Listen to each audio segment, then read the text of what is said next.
Check 1, 2. I think I have audio now. Hello, everybody, and welcome into my latest live broadcast. It's Friday. It's the last day of June 2023. My name is Kerry Holzman. Thank you guys so much for jumping in here into the chat room and hanging out with me today. Now, what was I going to tell you about? The mystery show. Why is it a mystery show? What is the mystery? Well, the mystery is I am overwhelmed with the number of projects. I can't make up my mind which one I want to do.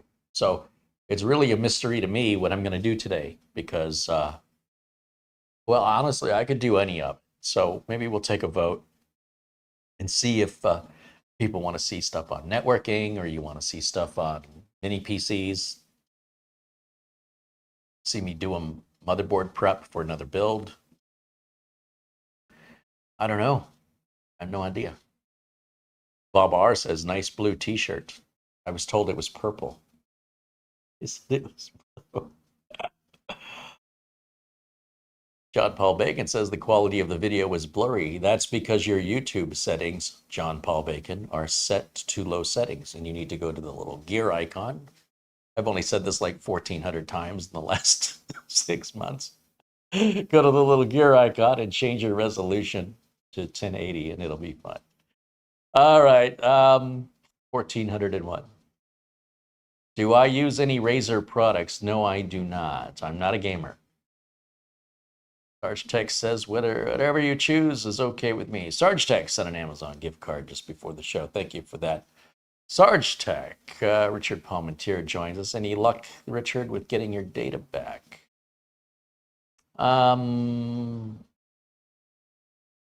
Let's see. Let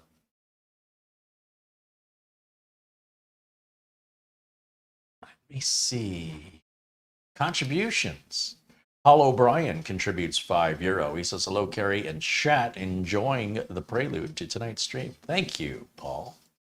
Peter Laycock, there's our friend Buster joining us all the way from Bonnie, Scotland, says, good evening, Kerry and Marlena and everyone in the chat. All the best from Bonnie, Scotland, where the temperature in Edinburgh is 58 degrees Fahrenheit, which is 14 degrees Celsius. How is Jimmy doing? Jimmy's doing good. Thank you for asking. He's doing better. Last I heard. Planet Cryos with $5 super chat says, everyone ready to get their carry on? Let's do this. Doesn't sound right. Mark Baggett extended his membership now. He's a member for 13 months to our tech club. Thank you, Mark. And Thomas Backenstow with a $20 super chat. Thank you so much, Thomas, for your continued support, of course. Michael Eady says, mini PCs, please.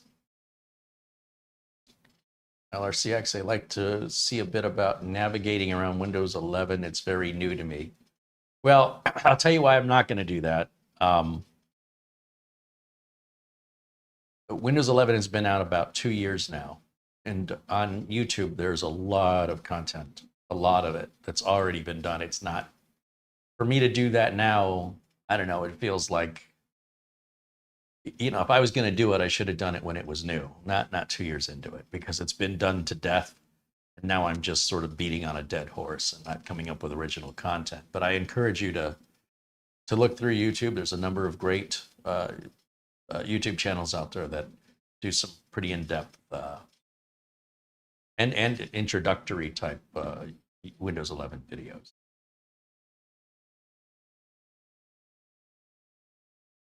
Zvi wants to know, did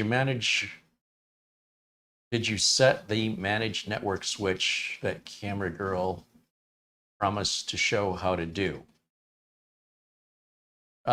She was sort of rehearsing with it, familiarizing herself with it. I think we'll end up resetting it so she can do it all over again on camera, assuming by the time we get around to it, she can still remember what she did.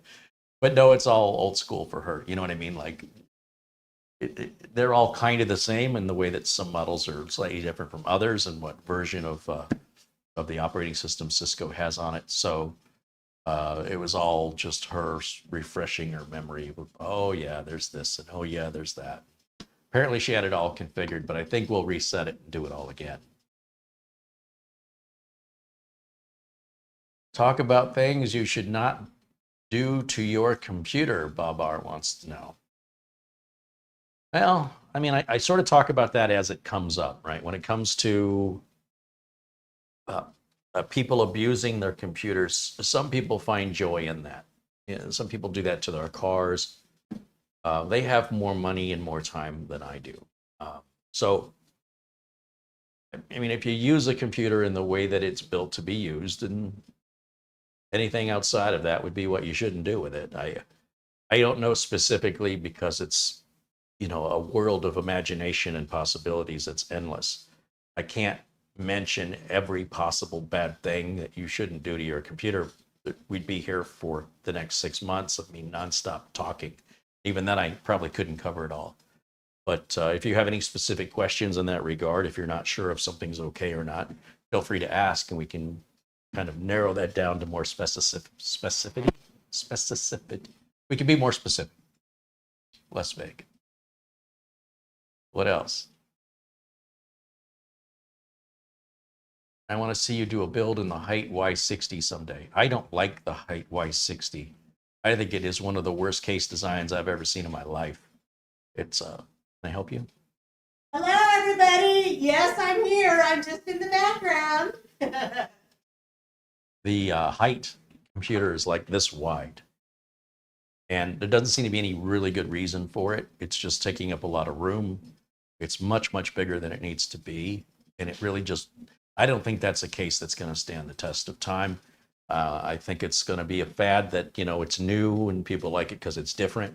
But once you have it and you see how impractical it is, it's unwieldy. And it's going to get very dusty and fingerprinty very easily.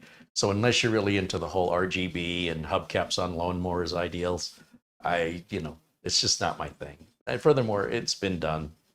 If it was a brand new case that just came out and I wasn't aware of it, and I, ordered it because I didn't know what I was getting, I would obviously do that and then realize, wow, this is not a case for somebody like me or my customers.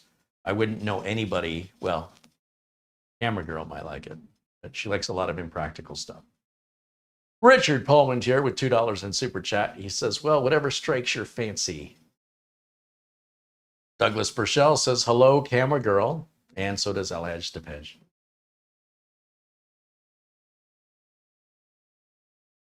Mats Olov says hello as well. John Struther says hello. Welcome in, everybody. Welcome in. David Bauer says hello. All right. Yeah. So, I'm a business.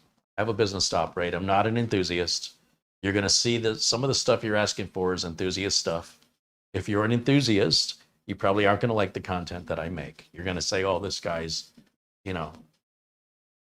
kind of boring in that he's making things that are practical, affordable, reliable, and will be more performance oriented for less money and last longer than the other stuff you see there. And where's the fun in that, So I'll just tell you right now, if you're an enthusiast, I don't think you're going to like this unless you're seriously considering becoming a technician and you want to know what kind of work you'll be doing, or you yourself want a computer, or you finally burned out of spending all your money and wasting it on liquid coolers that clog after 4 months, and RGB software that crashes your Windows computer, and cable management out the wazoo. And when you finally have had enough of that, you're ready. You graduated to this level of channel. That's how I see it. Paul M contributes $5. He goes, that's just a tip to show appreciation. Hey, thank you, Paul. Appreciation right back to you, my friend.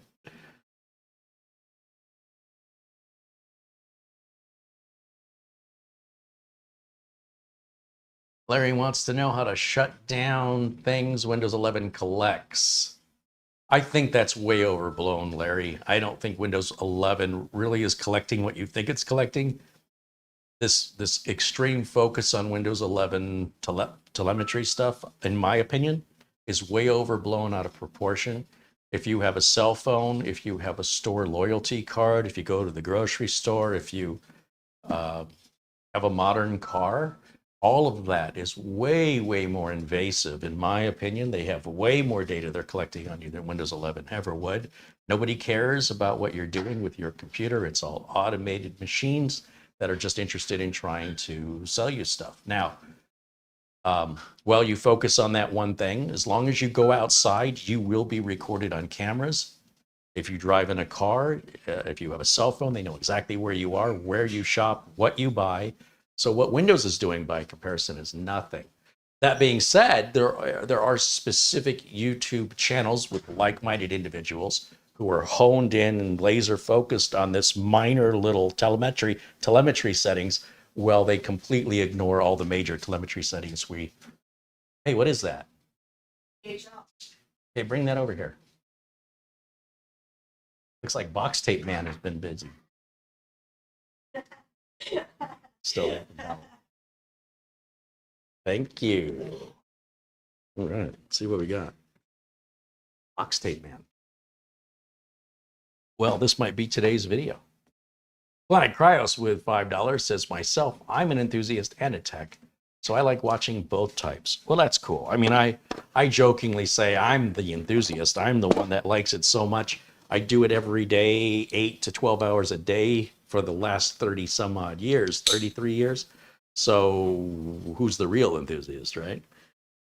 But, you know, it's just kind of a tongue-in-cheek joke.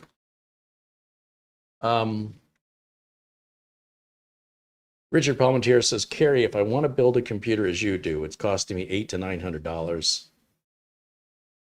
Selling price. And advertising the build on eBay, Amazon. Well, that's the tough part, Richard. It's like saying, I'm going to open a restaurant and it's going to cost me so much for the food.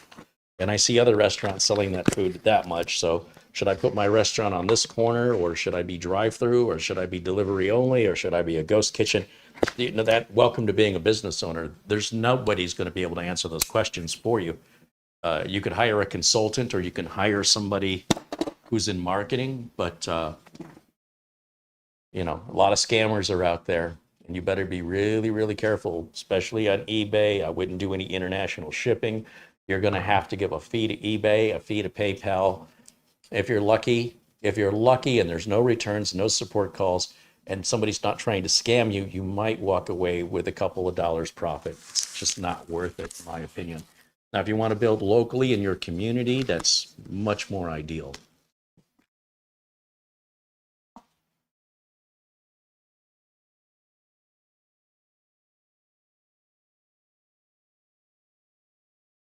Jeremy the Red says, Carrie, thank you again. Newegg has Team Group 8 gig thumb drives for $2.99.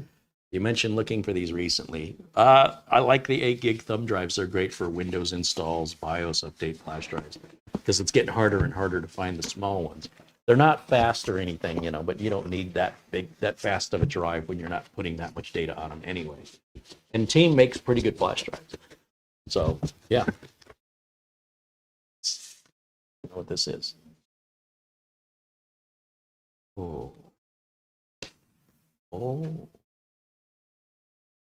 Thank you, Jeremy. Thank you for supporting the channel.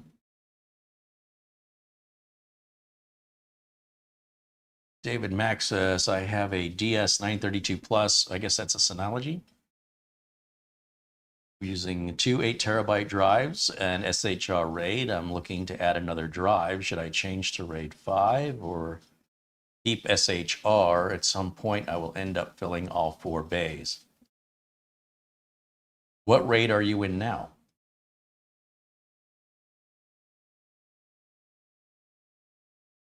So SHR, as far as I know, can be SHR RAID 0, RAID 1, or RAID 5. I mean, with 3 drives, RAID 5 is typically the way people go. It would still be an SHR. It's just be RAID 5.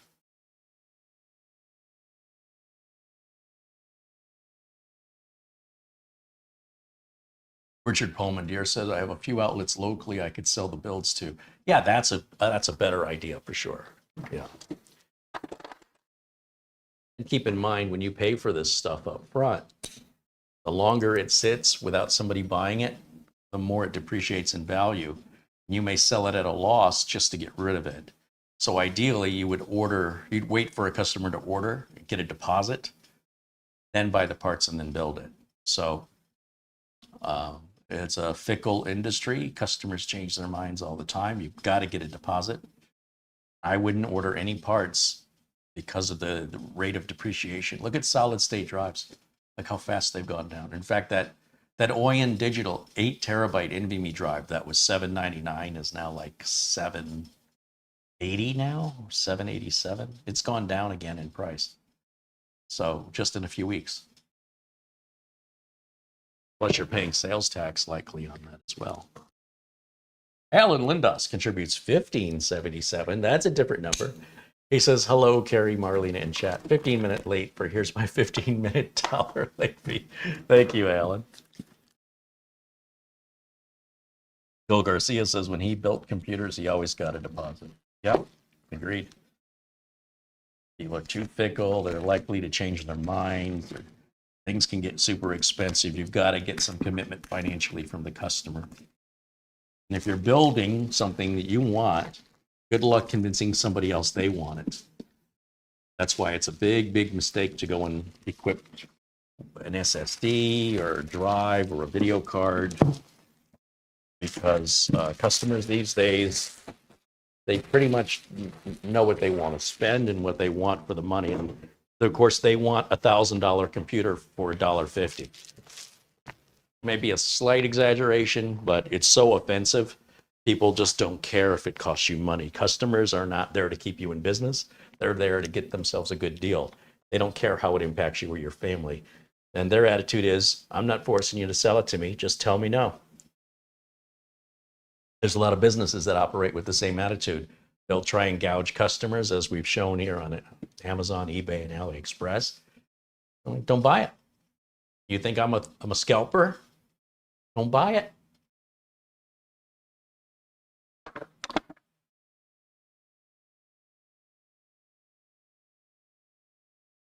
This is a brand new product. We might be the very first to have it.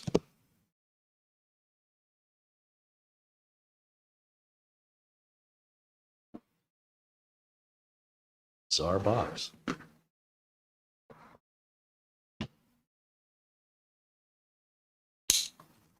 Hey, there's a Remus Computer Solutions. What's that? A new all-in-one? It is a new all-in-one. So this is the Alseye i360. What is that? Yeah, let me show you. Let's go over to let's go to YouTube. Hello, keyboard. There it is. Let's go to Alseye i360. It's not it.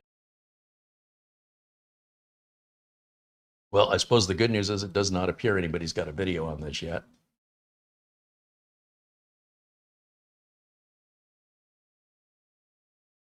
Better turn my volume down. I don't want any echo. The Alseye. Let's go here. Here.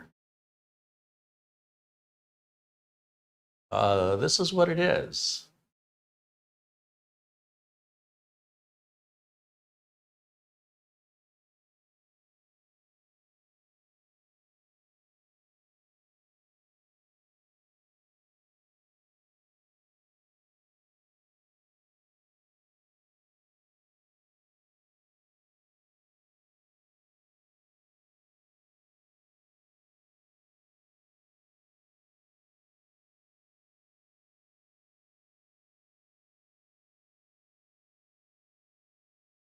This was shown at Computex in Taipei there.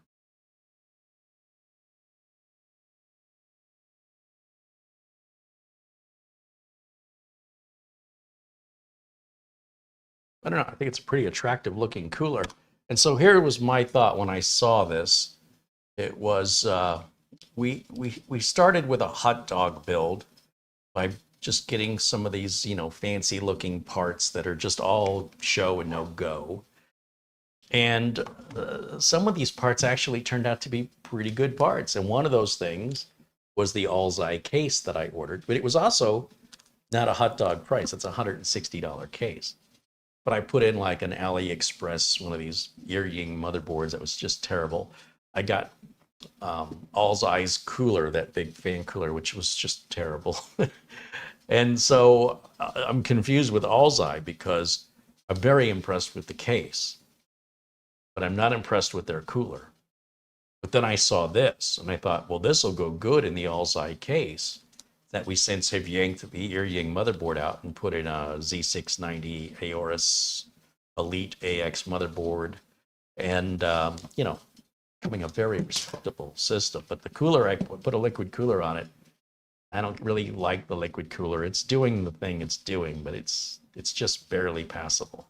So if this is any way better than that, besides looking cooler, then we'll keep it all Alseye. So yeah, what do you think? Maybe we're going to do this today.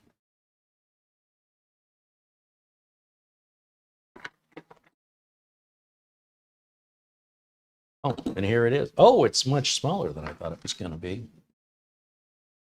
How tiny that is. I mean, that looks massive in the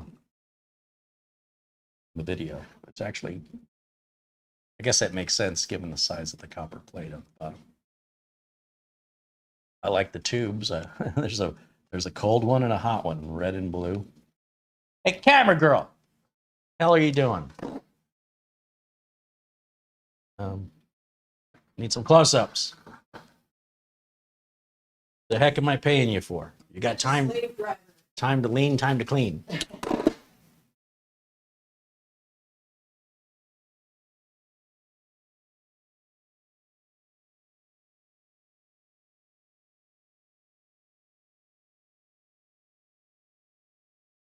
Greg M says, hopefully the cold plate does not have the issues that some all-in-one have where there's a deposit of bacteria. Well, only one way to find out.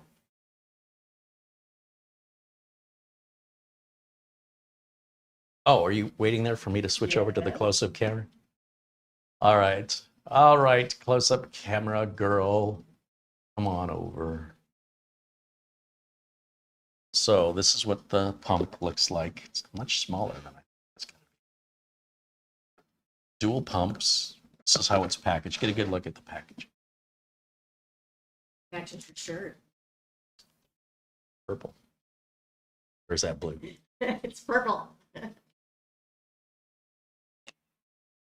Is it a cooler? That's exactly what I'm saying. Well, it looks cool. What is this? It says controller.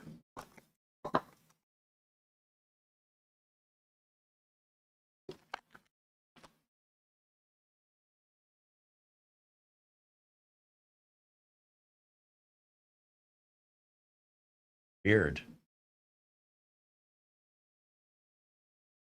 How does that work? No idea.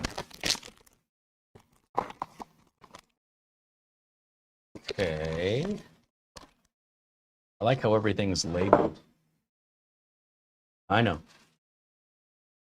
Look at how they've labeled it. That's kind of cool. Accessories.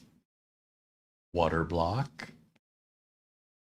And this little box I opened says controller.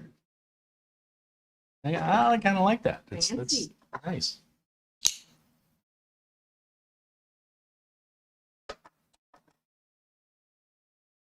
All right. So, water block. Oh, it's big. How big is it? Well, it said it was 360, right? Well, yeah, I'd say that looks like a water block. Alseye on it. Okay, so in theory, this should fit in the Alseye case, right? They wouldn't make a cooler that doesn't fit in their own case, or would they? So here's what I'm going to do. Let's just set this aside. Just hang over here for now. I'm sure that's going to be just precariously just fine. Oh, how am I going to make enough room on my counter for this? I'm going to step away for a minute. If you want, just get some more close-ups of that while I'm stepping out of the room. I got to go get the Lazy Susan. I don't have any room for it in the other room, so I had to find another little place in Studio B here to get creative to put some stuff. Okay. Ugh. There's that. Oh, I left a Gatorade in here. Bonus Gator.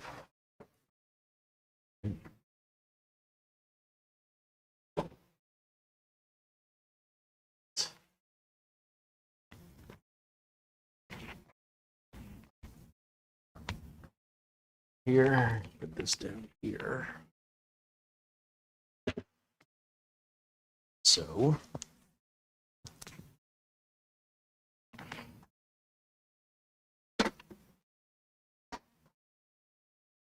and I need to get behind you. No, you're going to have to move completely the other direction. Move this way, please. And let's get some room here. It's here. Accessories there. All right, so this is the Alseye AI Pro, and as you can see, we've got a fairly decent little system going on in here. You can go back and watch the video on this if you'd like. I was trying to figure out where you get the PCIe riser, and they don't sell it. So I'm not quite sure how you measure that, because there's all different kinds of PCIe risers, and every one I've ever bought's never fit in any case I've ever had. I've tried 4 different risers in 3 different cases, and none of those 4 risers work in any of the 3 cases. And those risers were like $60 to $80 a piece. A couple of them I returned. I don't know what I did with the others, so I'm a little more cautious on buying those. I want to get it right from the manufacturer. But when the manufacturer doesn't sell it, but their case is designed for it, it leaves me confused. Like, you had to have something you based it off of. The least you could do is tell me what make and model you based it off of, from what manufacturer. I don't know. Maybe Anthony Remus knows a little something about that. He's worried. Anthony's worried about reliabilities on these small brands. So am I. That's why we're doing these videos, Anthony. We're checking them out. I'm not doing 10 of them. I'm just doing the one, and we'll see how it installs. We'll see how it performs. We'll see how it sounds, and we'll see how it lasts. Based on that, you know, we will determine as time goes on, is this something worth buying? I don't know yet. It's pretty cool looking. It's definitely different than anything else on the market. So they get points for that right out of the gate. The fact that they've sent it to us to review is also points out of the gate. Some companies won't even return our emails. So we appreciate the cooperation from Alseye, and we will give them the benefit of the doubt. If I didn't think it was worth testing, I wouldn't have asked for one. So should I keep the cooler in the front? I mean, the radiator, or should I put the radiator on the top? Is it even an option for me? Step around here and excuse me. Just grab that here.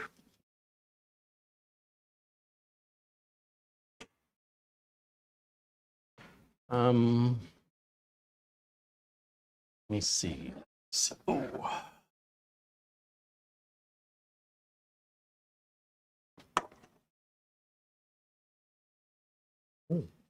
It's going to be just fine. What about up top? Is that even an option worth considering? No. So I have no choice. It will go here.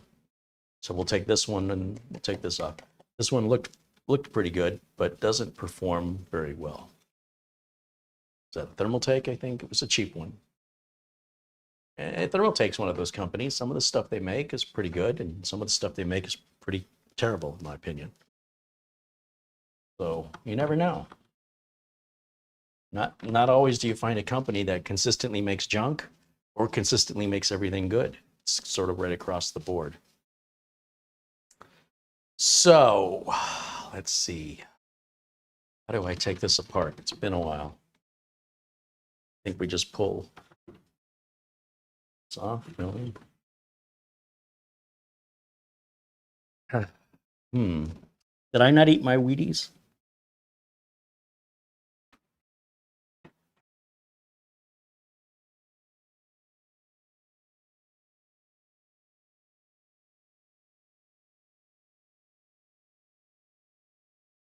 Ta-da! It's like magic. Yeah, thermal take. Thermal. Someone called it thermal talkie. What are you talking about? Thermal talkie.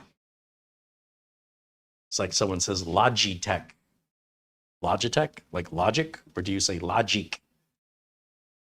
Used to work with a guy. He used to ask if I rebooted my. What did he say?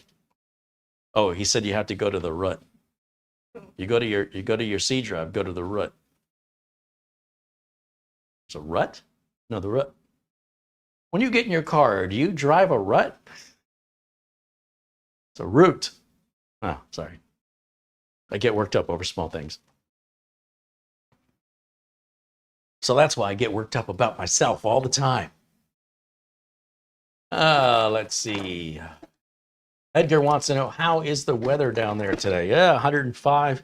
It'll be 114, 117 Sunday, Monday, Tuesday, I think.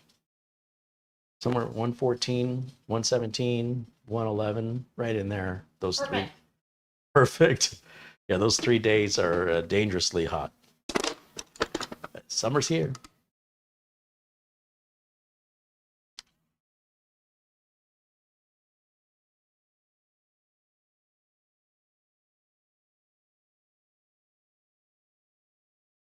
Anthony Remus says, you beat me to discover a new product. Well, that's the thing. You know, there's new products coming out. You blink your eyes and there's a new product out. I'm trying to keep up on all the new mini PCs, and Miniswarm's sending me like 6 more. I'm like, holy cow, I just thought I just did the latest releases, I thought. Nope, we got more, they say. Okay, bring them, send them, let's see.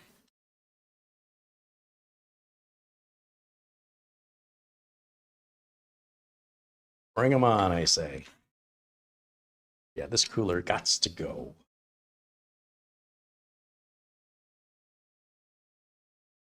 Not very good. I stuck with it because I thought, well, you know, for what we were doing here, it started out as a hot dog. Turned out to be pretty darn good, but this was really where it was lacking. So when I saw that was on display over at Computex from Alseye, I said, I'm going to reach out to them. I think that would be a nice little cherry on the top here to complete our, what was once a hot dog build. It's now become sort of a filet mignon. Gourmet hot dog. No, it's not gourmet hot dog. It's better than What we were calling it. yeah, I suppose. But upon reconsideration, I think it's well beyond gourmet hot dog at this point. I think this is starting to get to be USDA prime. Okay, so the cooler's just hanging on. The fans are hanging on by power cable. I'm gonna try and rotate this without knocking it off the table. I think I'll move my little bowl of screws here because I will never find all those little screws if they hit the ground. Where can I put it? I'll put it over here. Okay.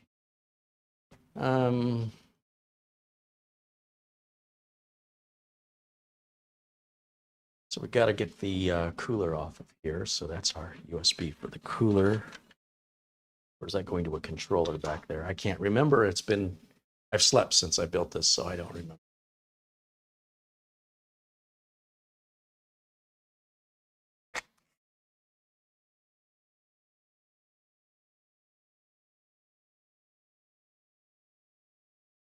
Yeah, this cooler's a little bit of a toy. Not a very good performer, not really there for serious work, unfortunately. Very disappointed in this. I thought it would do way, way better than it did. Made me sad. If I thought I was wasting my time and money, I would not have bought it. See, I'm glad I moved that bowl. All right.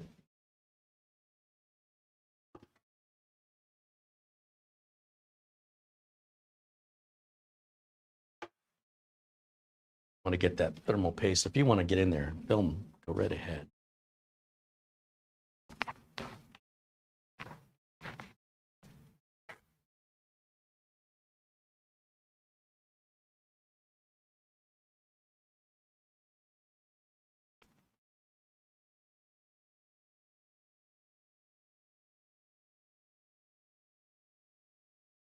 CPU is in there. Can you read it? Keep going. No, get closer. 13600K. Oh, that's why it's so hard to cool. All right. 130 watt processor or something in it. Yeah. Still, liquid cooler should have been able to do it. And it kind of did it, but just kind of, for as big and impressive as it looks, it certainly didn't perform up to what I was expecting it to do. I think we could do less with more with less from other manufacturers, maybe even other models from the same company. I don't know why that performs so bad.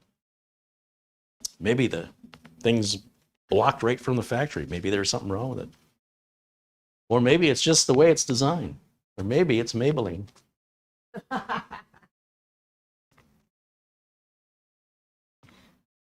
see. That'll come out. I'm going to have to get a place for all the screws and parts for this cooler so we can reuse it on something else that maybe isn't as demanding and therefore doesn't necessarily justify having a liquid cooler. Basically, if this liquid cooler works for you, then you don't really need a liquid cooler. An air cooler would work just fine. You're just doing it for the looks. So if you're in it for the looks, then that cooler is inexpensive and it'll do the same job as a good air cooler.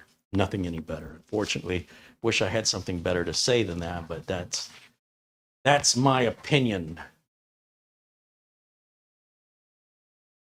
I'm running out of bowls to put screws. I got so many projects happening.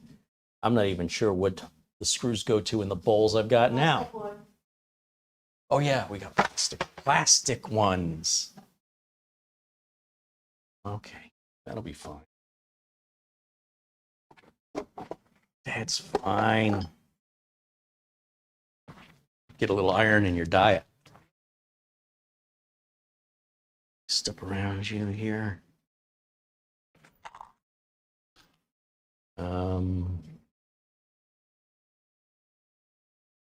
Think about this for a second. We step around behind.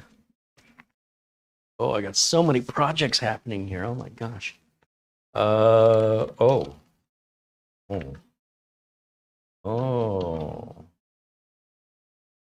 Where's this go? Oh. Okay. Okay, everything is plugged into the motherboard. There's no controller. So essentially the two fans are plugged directly onto the board and that other wire was going to be. So which one was it? See, I'm not sure.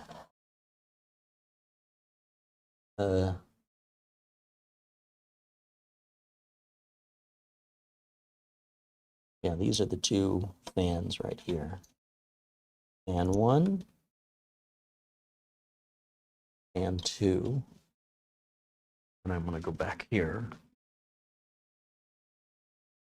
Step around here. Could be loose now. There we go.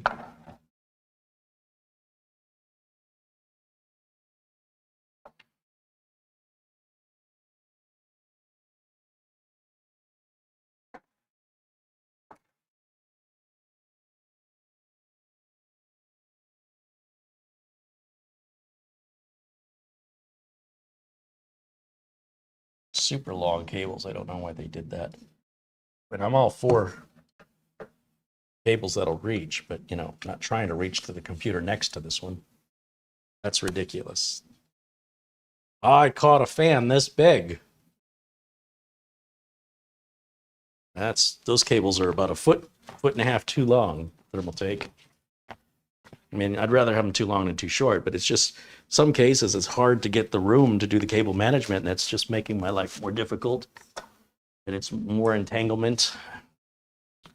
And I don't want to work that hard, quite frankly, unless that cooler was worth putting in, which I don't think it was, since it didn't really perform any better than a Mugen 5, quite frankly. Just looked better doing it.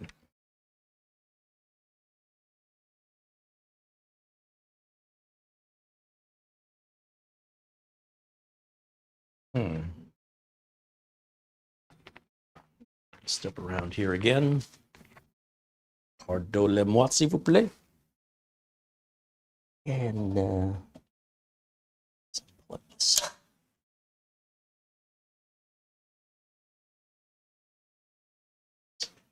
Should be the one, I think. Is that the one? I think that's the one. Let's see, did I loosen the right one? I did. See, look at, I mean, thermal take just goes over the top. Look how long that cable is. It's just ridiculous. I know it seems like a weird thing to complain about, but what the heck is this? This should be plugged into something. Oh, I think it's just RGB on the rear case fan. Ah, it must have been plugged into something. Well, we'll deal with that later. Ian Gooch contributes 10 pounds. He says, hi, Carrie. Good evening from London. Hey, Ian, thanks for joining us, and thank you for your contribution.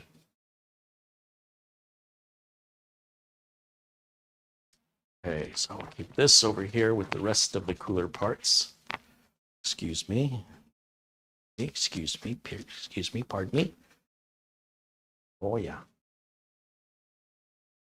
The heck is going on there? It's a back plate. Let me go around back and see if that back plate just pops off. As long as I put it back onto a same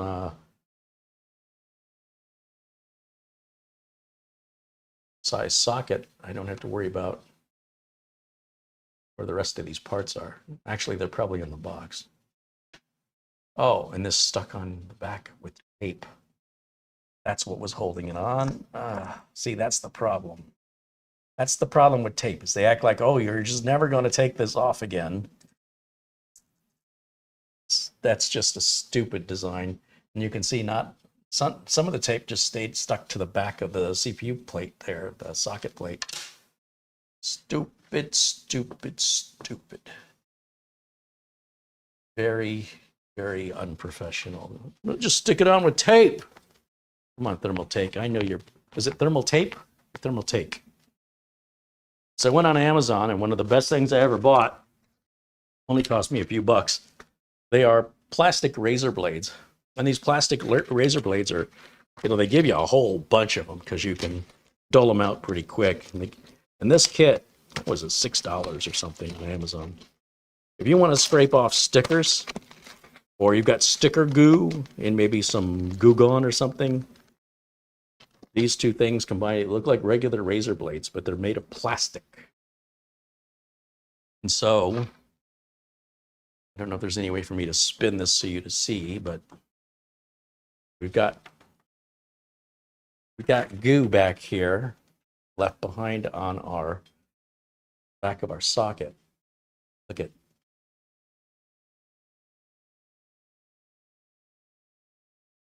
this.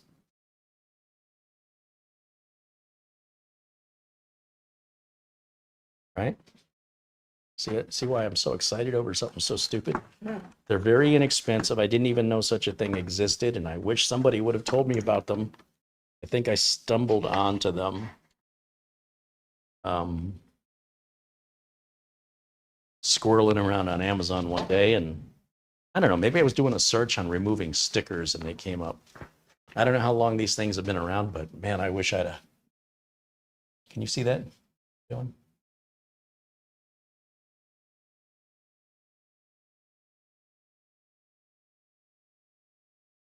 Great on glass, plastic. And again, if you've got a sticker that's being particularly difficult, you can use Windex or rubbing alcohol. then let it soak in for a minute, and then use the blade and scrape it. So like I've got the bulk of it off of there, and that what's remaining doesn't really matter. This is now dealing with a mental health issue called OCD. But the razor, the little plastic razor, did all the work for me instead of my fingernails.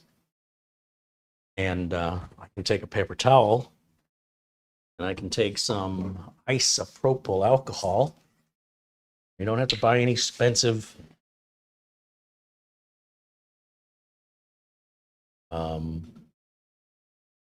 residue removers, overpriced residue remover. And rub on that. And that's just like some of the sticky stuff left behind. Of course, the isopropyl alcohol evaporates rather rapidly. So if you were to take something with isopropyl alcohol on it, if I were to lay this flat and just let it sit on top, let it sit on top of here for about 20 minutes, then it would probably just right off. Although, if I used more alcohol, that's the secret. More alcohol, Carrie. There we go. Now you'd never know. We tape on there. A brand new expensive motherboard would stick tape on it. It'll be fun. Okay, a little lesson from your Uncle Carrie. I can use that plastic razor blade on my car window. Yeah, as you can. You have those old decals. Even when the dealership puts those decals on the back of your car, this can peel them off without taking off the paint. But if you've had them on there for years, you might just find the paint hasn't faded underneath the decals. So you have the shadow of the decal that used to be there. So you definitely won't want to wait around. But this whole thing is like $6. And look at all the extra blades. And when the blade dulls, only one side of the blade is beveled. So just flip the blade around. And you can use the non-beveled side. It seems to work just as well for me. This is the box that they make different ones. This is the one I bought, in case you're curious. Shows a white, shows a black and a blue. I got two blues. Doesn't match. Send it back. False advertising. Okay. Cooler's off. Oh, I'm not done with the isopropyl alcohol yet because I got to clean off the top of the CPU heat spreader. Let me put the little screws down there. Didn't really have many screws there, did we? And I will say the Thermaltake cooler installed pretty simple, but also didn't work that well.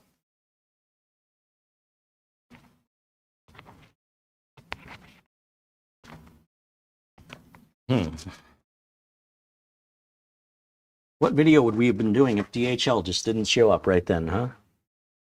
Thank you, Box Tape Man. Okay, so I've got some few tips. And the alcohol I was just using, the isopropyl, is 99% pure. So you want to get as high alcohol content as possible when you're using it for cleaning, and as low of alcohol content as possible if you're using it for wounds. You don't want, this is not something a hospital would use for disinfection on a human. They might use this for disinfection on surfaces.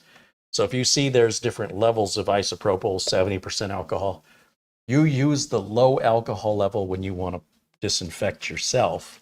Use the high alcohol level when you want to use it as a disinfectant of things that's not humans. Okay. Just so you know what the difference is and why they make different ones. It is a little bit upsetting to me that on the logo to this, they put a little medical cross on it, because that would imply that this would be ideal for, oh, I cut myself, no, you could actually make it worse doing that. It would also be quite painful. Doesn't have to be. You don't need it that much on a human being, okay? There's a tip from Dr. Carey. WebMD Carey.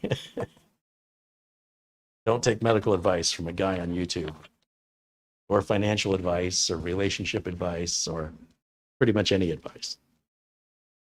Licensed doctors on YouTube. Yeah, there are, so they say.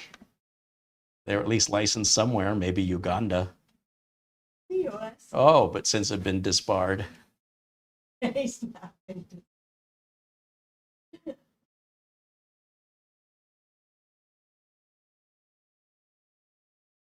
Well, they don't tell you that part.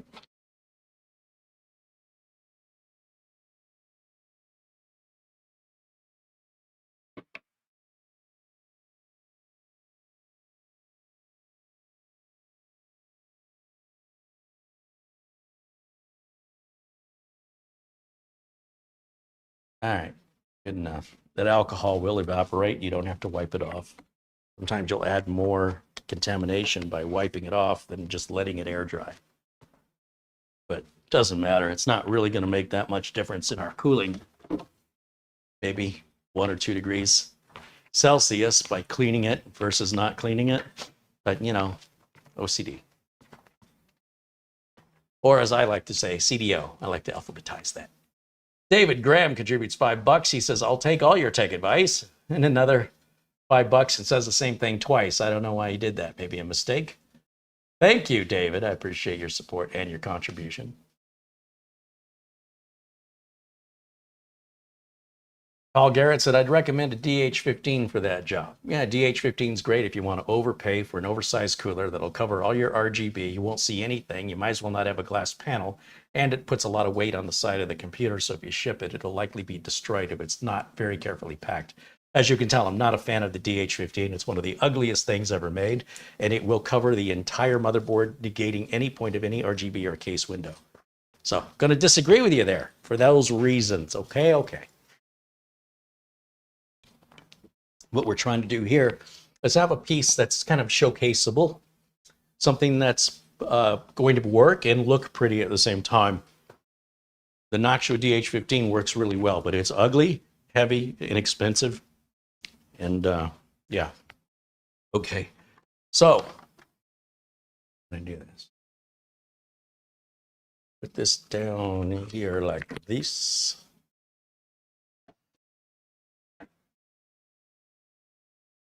Like that their cooler fits their case. And then how's this going to twist around here? We don't want to go that way. But it go this way? How did they show it in the video? Is there a top? Warning, remove before installation. Yeah, okay. Let's see. Well, it says Alseye here. So does that mean it goes on this way? Like that? Does it go on? I wasn't paying enough attention to the video. Well, least of my concerns. I don't think it's going to change where we can put the radiator is only going to go where it's going to go. We don't have any options of flipping it any other way, other than, I suppose, flipping it where the pipes are at the bottom or the hoses, but I don't think the hoses will reach. So I think this decision has been made for us. I think I'm going to stick with that. That's going to be my story. Paul M. contributes $5 in Super Chat, and he says, just because I want to. That's the attitude I like, Paul. Where's our fans? I mean, there's no cables. Wait, what? Oh, look at this. So instead of running a bunch of cabling, that connector connects to this connector. There's a little, well, the camera's picking this up.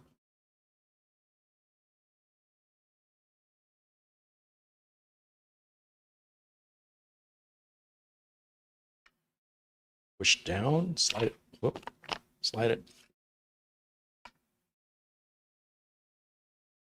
Oh, Nice. just clicked in place. So, okay, let's grab the third fan. Should I be reading the documentation on this cooler? This is a whole new design here. Obviously, you want all the fans to face the same way. That's cool. It's not going to work. I guess we got to go to this side. You see, one side has the holes in one type of connector, and the other side has the tabs right there. and the different push pin kind of style. So I guess we're gonna just put that up here like that.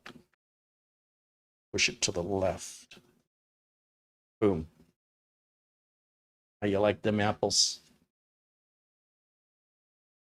How do you like them PCs? That's pretty smart. Yeah, it's way easier. And then I guess you're just gonna run one cable. Oh, that's what that thing was. I said, what's that thing?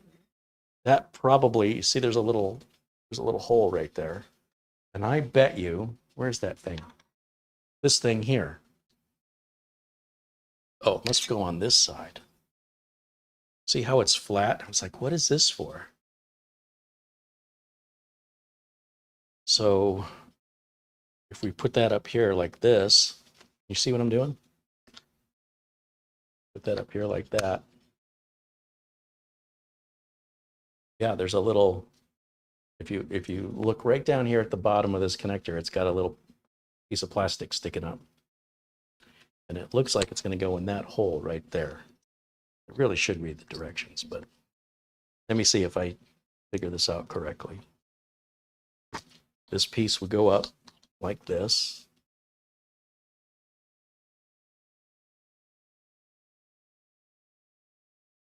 Maybe. Making an assumption on how this works. I have an engineering mindset. Okay.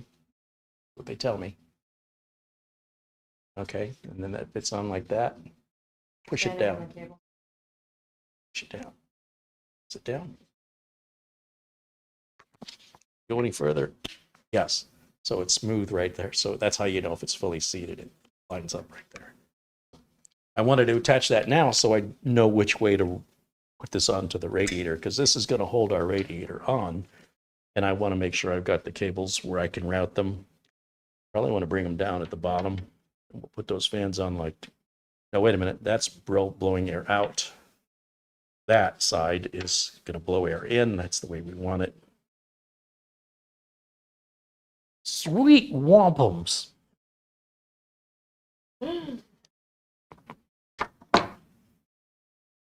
Raystar Man with a $10 contribution said, Leon Lee has been doing this with RGB fans for about 3 years now. Well, guess I'm out of touch with Leon Lee. What can I say? Leon Lee's not exactly the cheapest, and he used to not be the cheapest. So I kind of stopped using their product because I didn't think it was a good value for my clients, even though, at least as far as their cases go, they're very well made. And so I've got some Leon Lee cases at some clients that are over 15 years old. They still look like new and still work beautifully. Polished aluminum, lightweight. But they were, what, PC99 Leon Lee cases? I think that was the model, PC99. I think they sold for $99, which was expensive back in the 90s or early 2000s when we bought them. So that's the first time I've ever worked with a fan like that, regardless. Accessories. Guessing the screws we need. No, oh, there's the documentation. Probably should look at that. And then bag of parts. Is that what McNuggets are made from? I'm digging this so far.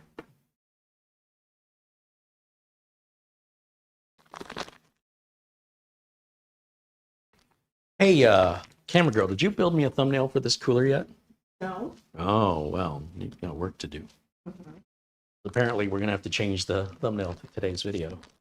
Don't give me frog face. I've already considered that. Okay, what do we got? We got some brackets for, what's that say? Intel or AMD. We got a back plate.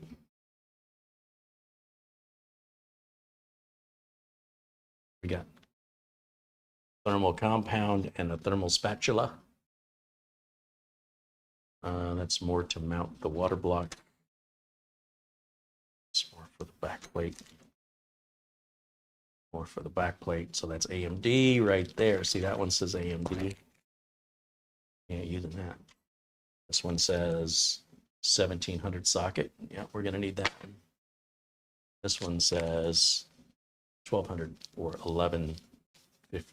115X socket or 1200 socket. You don't need that one. And then these are going to be the screws I've been looking for. So we'll open this bag up.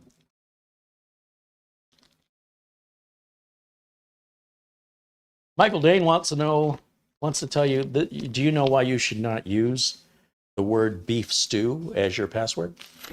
Why? Because it's not strong enough. It's not strong enough.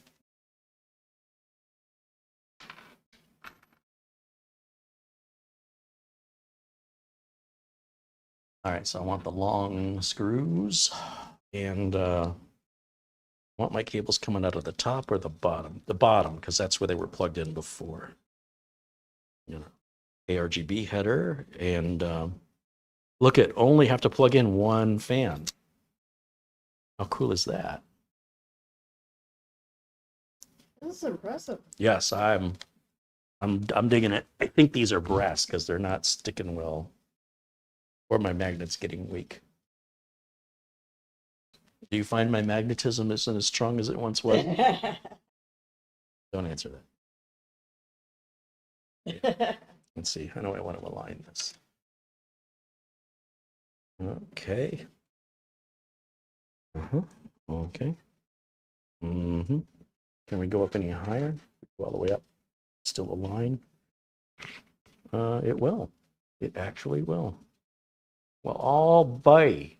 All right, I think I'm gonna bring it all the way up then. Sure. Let's do that.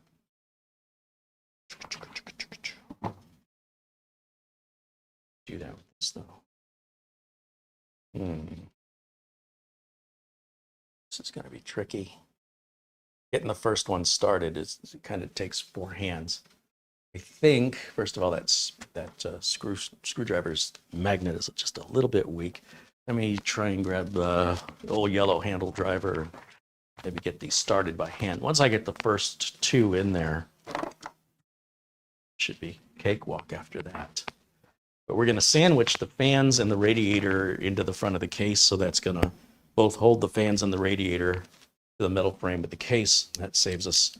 Oh, that's way better. Those are not brass screws. They're clearly magnetic. It's just that magnet, for one reason or another, I need to recharge it. So, okay, so that's on me. And what I'm going to do here, I'm going to start this through here.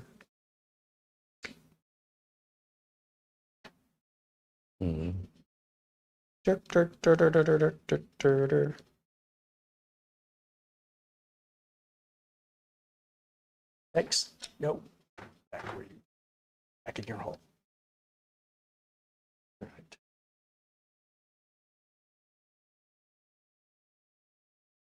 Want me to hold it? Yeah, well, do you think you can do that and hold the camera at the same time? I can make a valiant attempt. All right.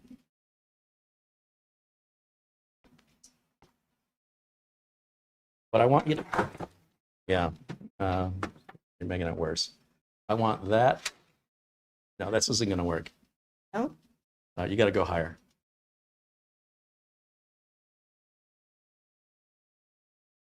So yeah, I'm going to put the screw right there.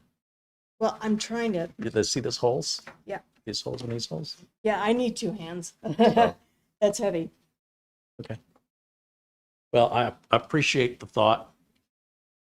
And while we did all that, the screw fell out, and I don't know where it went. So yes, I was afraid that was going to make everything worse, and it did. Well, switch cameras. Should we switch cameras? Yeah, just so I can help you. I was going to do it on my own. I normally work alone. No, take advantage. All right, we'll switch cameras. You probably need a break anyway, huh? Cameras at half. I mean. Oh, it's at half. Oh my gosh, you only have an hour left. All right, let's go back to camera 1. You're clear. Thank you. All right, so let me see here. Whoops. Oh. You don't want that cable. You want the gray one. All the way over here. Right to the other side. What was I doing? Oh yeah, I was gonna put this on. Okay.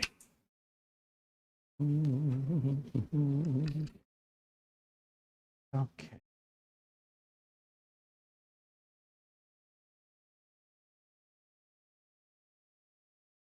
Right there looks good.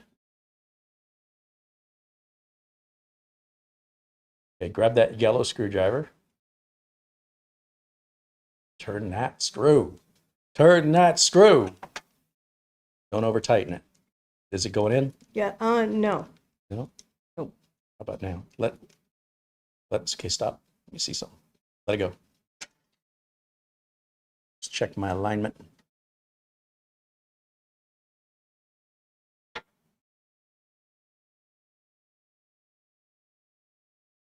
Yikes. Come on now.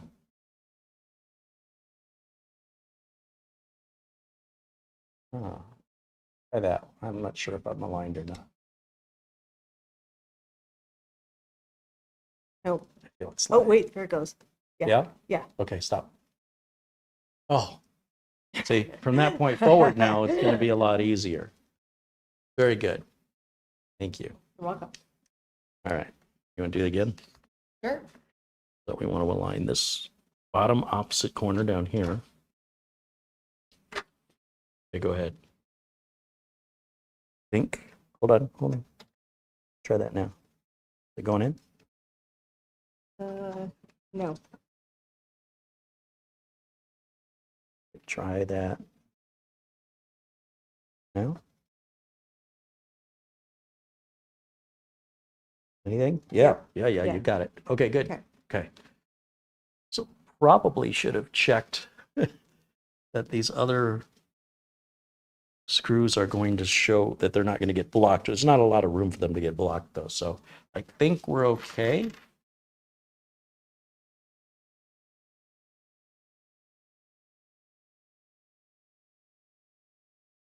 Catch. Cat-like reflexes. Yeah.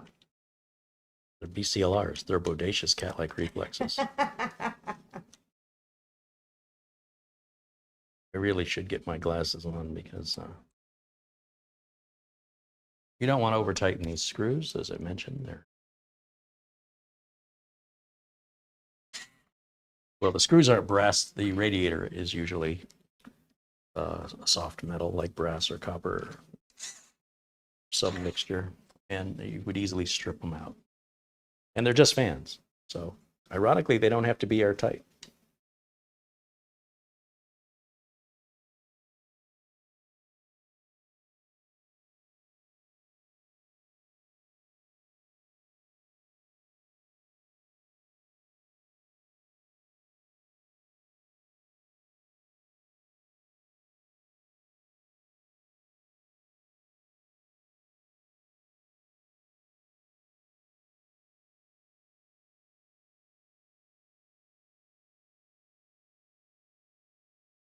Going to have an internet phenomenon.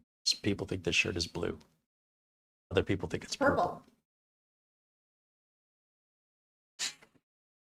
I see white and gold. Shirt is purple. Telling you. Okay, so that's the worst part of an install like this is getting when we're sandwiching these two things together. Sometimes people will put a radiator on a support bar and the screws hold the radiator in, and then the fans go on the other side. In this case, having the fans and the radiator mounted using the same screws saves us installing another 12 screws, which I'm all for. Because, you know, I'm lazy. I mean, I'm efficient. I'm very efficient. Oh, and they've given us a spare extra long screw here, so I guess I could have lost that one I dropped and it'd still be okay. I don't know if that's a mistake or if Alseye does that on purpose, but I appreciate it. I'm always good with an extra screw. All right, that looks good. Oh, it's not extra. I missed one. Ah, wah, wah. Psych. Just kidding.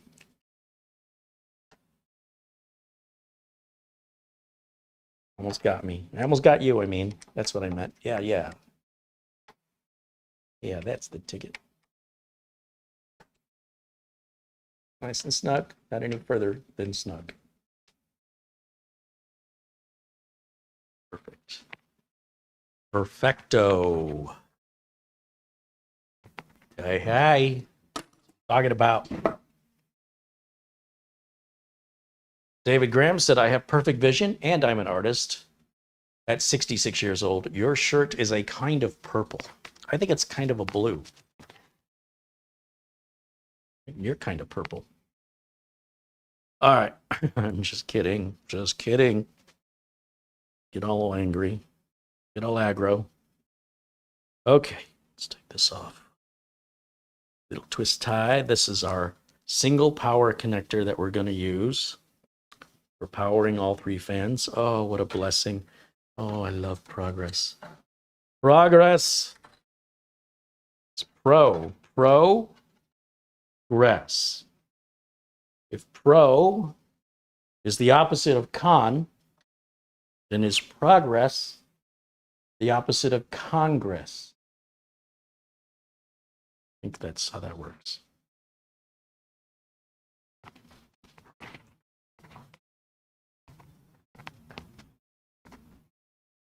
And then that's our ARGB. So because this is all Alseye, all the RGB on the case and these fans and the fan in the back will all synchronize together.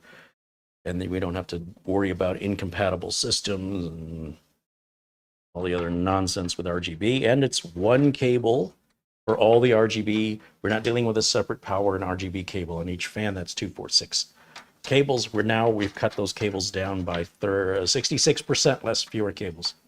Less fewer. That's what I said. Less fewer. Less fewer.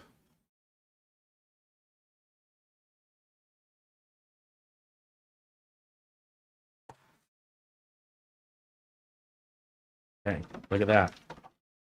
Look at that.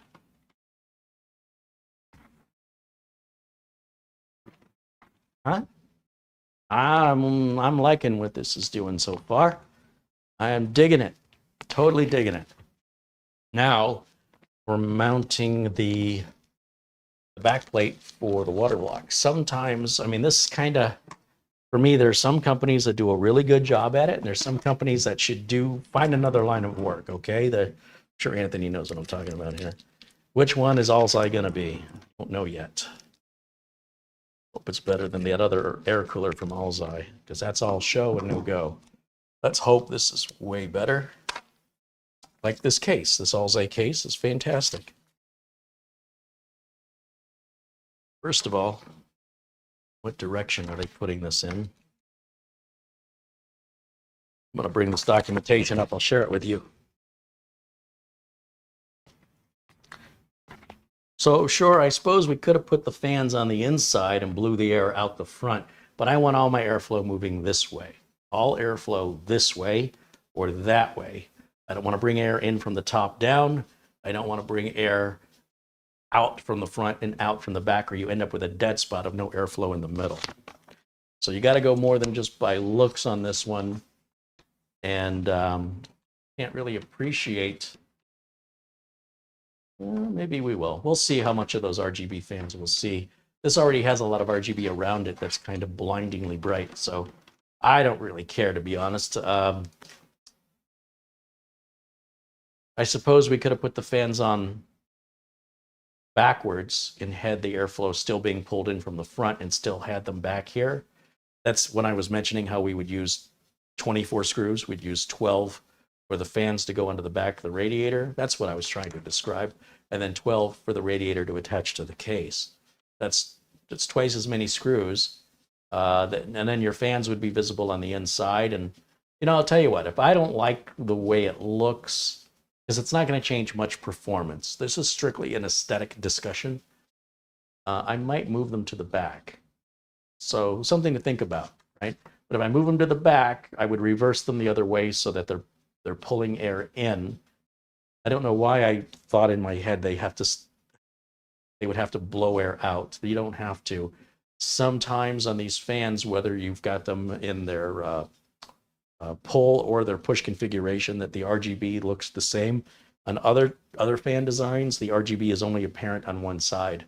So I'm not quite sure. I'm going to guess based on looking at these fans that, you know, I mean, this one's RGB. Can we see I don't know. We'd obviously see the RGB on the inside, but do we see the RGB on the outside? I think we do. I think that's why the blades are clear. Sometimes they have a ring around the front and the ring is RGB. And then sometimes the ring is only on one side. At least they used to be. Maybe nowadays I don't know. I think I'm overthinking it. So anyway, so here's our documentation. Did you get all that?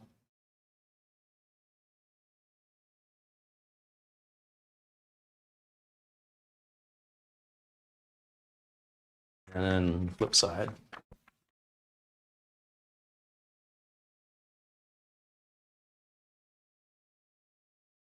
It's all AMD over there.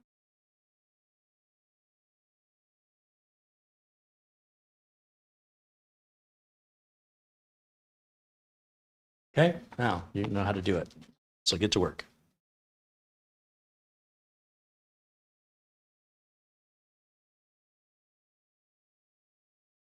All right, so it wants us to put these little brackets down on the underside of the water block first. One set for Intel and two sets for AMD, one regular AMD AM4, AM5, I guess, and the others for Threadripper TR4.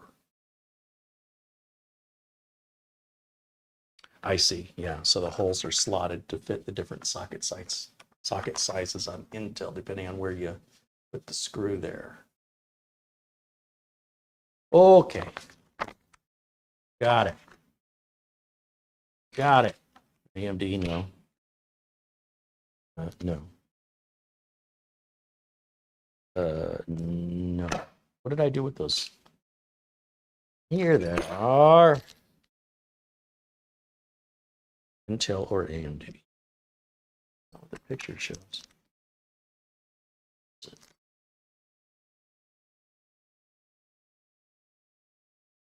Oh, I like this. Okay. All right.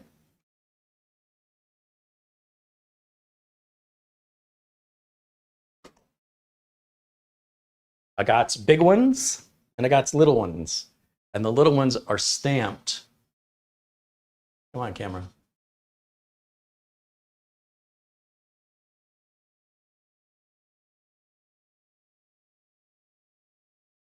AMD.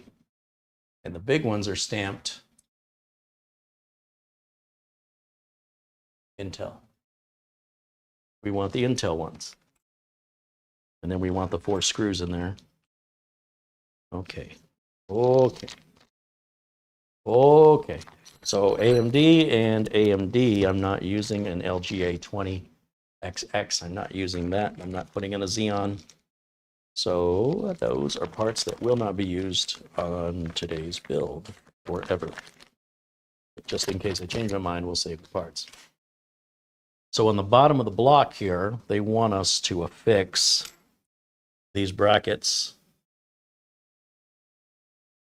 I guess it goes, I think it goes maybe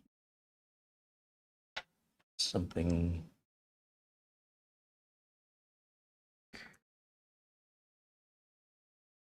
Oh, let's see. It's in like that. Well, that's pretty straightforward. That's kind of hard to screw up. I could see how that went in, or was I blocking the view? I only had a close-up camera person here at this point. Well, I don't need you to do that right now. You can do that after the show. Don't you know we're live, we're hot, we're running. We've got the world watching us, and you're over there farting around on the internet? Come on, what am I paying you for?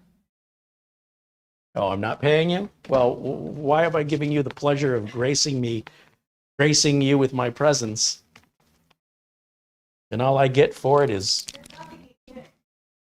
don't kick me on air.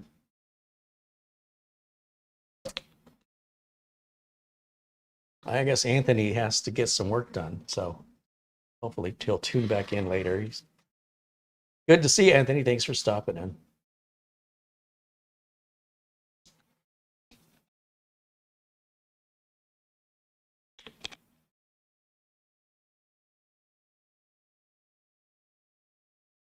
email. Check my email? Yeah. Okay.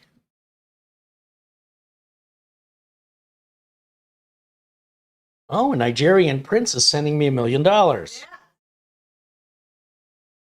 Oh, Frankie B with a $50 Zelle contribution. Thank you, Frankie B. Oh, our good friend Giadorni. I haven't heard from Giadorni in a while. Contributes $30 via Zelle. Thank you, Giadorni. You should stand over here. Come over here.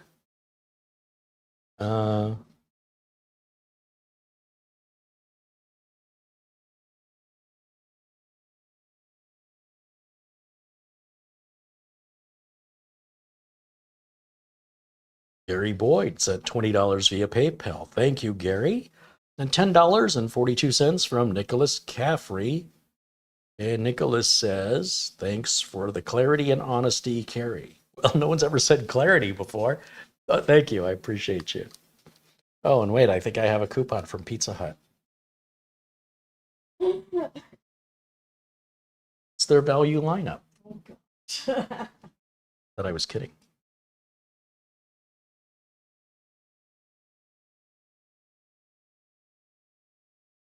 Well, thank you all for supporting the channel. And again, thanks to Alseye for sending us the cooler so we can evaluate this bad boy here.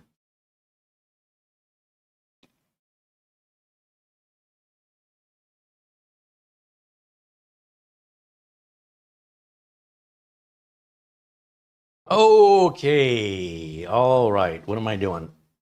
Oh, we're going to do the close-up on this little bracket install because I wasn't quite sure if anybody could see it. So check this out. So we have these little brackets. I'm going to get over here. Oh, wait a minute. You're not even on the close-up. What am I doing? Yeah. I didn't. You had me checking my phone. And I'm, oh my gosh. I need it. Yeah, I see. I see. I get it now. Hold on. I'm slow sometimes.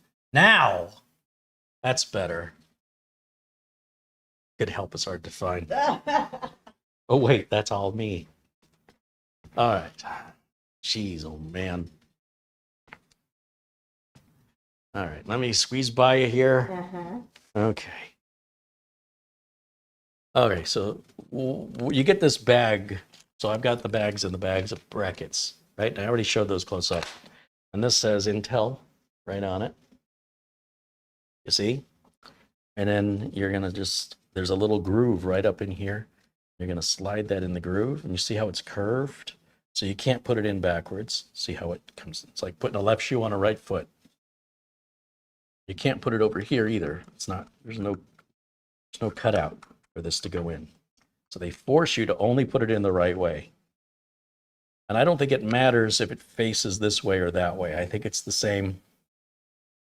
Well, no, maybe not. I see there's a little indentation here. It's beveled, and here it's flat. So I'm going to say that's the right way with the Intel word facing out. I'm going to slide that down, and then they give us these 4 screws here. See? There's 2 of them. There's 2 more.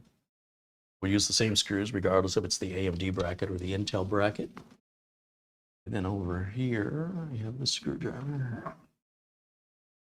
And I'll gently turn these. I won't use my electric driver here since I don't know.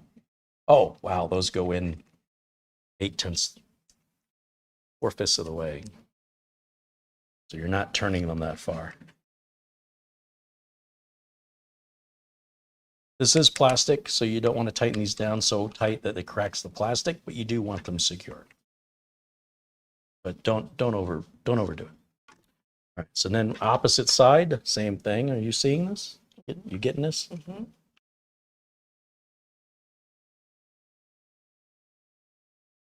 What's this having? Why is this fighting me?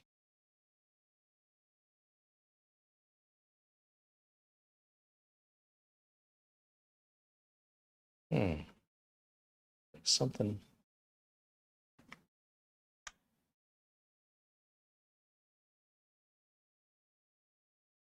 There it goes. See that? Now, if they built coolers specifically for Intel CPUs and specifically for AMD CPUs, this would all be already built in and molded in. But in order to make one cooler to rule them all, they've got to come up with these interesting and creative ways to adapt them to different platforms. So AM4, AM5, socket 1155, 1156, 1151, 1150, I think is. And there's socket 1200, socket 1700, and socket 2011, and socket 2001, is it? I can't remember. Lots of different sockets is what I'm trying to tell you. And when the sockets change sizes or shapes, then so do the mounting, obviously. Oh, that didn't sound good.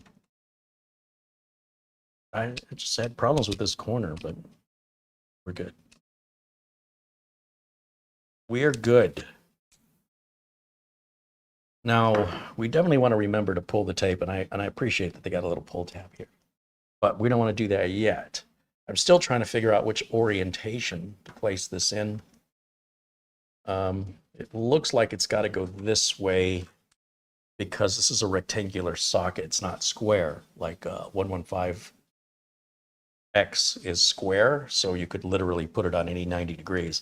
This one can only go on right side up or upside down. That's the only way the holes will align in this rectangular socket. And since the word Alseye is written right side up this way, now this may not be true on AMD platforms, but on the Intel platform, it's pretty obvious it's going to go on like that. I like how the hoses are long enough that they're not going to go over our RAM and cover up our beautiful G-Skill Royal Z RGB. I said that as though they were paying me. Quite the opposite. I way overpaid for that RAM, but it's pretty. Same reason I overpay for you. All right, so in any event, I'm going to, what am I going to do? I'm going to read the documentation and see how we attach the back plate, because we're at the back plate part of our install. That's all AMD. Yeah, we did that part. Oh, I see. Okay, so now we're at this part of our documentation here. So we need these little pieces labeled S. It's a little washer labeled R. Then we have these little shouldered standoffs labeled M. We've already put on bracket B. Washer H. Now, is washer H different than washer R? It must be because they're different letters. We'll have to see what the difference is. And then we have the thumb screws that have springs that secure the water block with the washer. Oh, I see. The washer's probably in with the thumb screws. I hope in a separate bag. Onto the standoffs, and the standoffs secure the back plate with the washer, preventing the back plate from making contact from the motherboard. And these little end caps should have been welded into that back plate, in my opinion. I'm sure the reason they didn't do that, though, is if you were using this on AMD, they'd get in the way, since this works with this hole on Intel and that hole, I think, on AMD. I think that's why it's done that way. And they only have to put one back plate in. So, makes sense. It makes sense. Okay. All right, let me go look at the bags of screws we have here. So, let's see. Oh no, they put everything in one bag.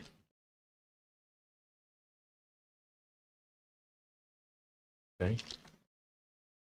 Yikes. Oh, I see. These are very different washers. All right, so we have the plastic ones with the little tabs. These are the little... Okay, that's pretty clear.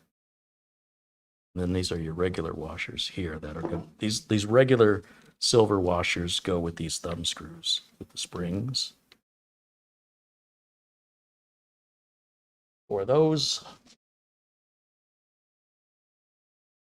there's our standoffs. See how these have a little cut in them? These washers have a little notch. Got an idea how that's going to work, right? See what's going to happen here? That's probably what's going to hold the back plate onto the motherboard for us while we're working on it. I appreciate that. It's thoughtful. But will it actually do that in reality? So here's our back plate. Now, I always wonder, does it matter if the back plate goes this way or this way? I suppose if we turned it inward, we wouldn't be able to see the writing.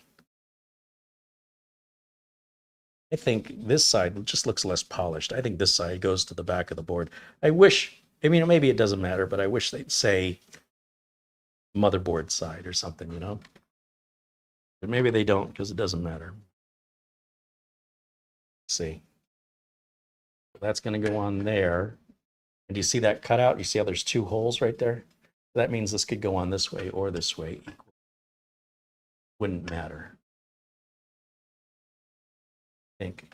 Pretty sure. I think I want it with the holes up. Do they have a preference in the picture? No, they're not specific on the picture at all. We don't even discuss that. We don't even talk about it. Oh, I still have a little goo left behind. Dang it. Clean this side pretty good though. Pretty good. Not perfect. Let's cover it up. Nobody will know. Okay, so to do this is a little wonky, but we're going to put one of these little pieces in here. And it's going to be held on the other side with the little plastic washer here. How am I going to do that? I don't know yet. Watch me pull a rabbit out of my hat. Hang on, hold it. Put it in. Okay. Question is, does it go? Have it in the right place? I think it's got to go on the outer side. I just check. Documentation specifies it, but you know, it would require reading. Yeah, I think we got to go to the outside there.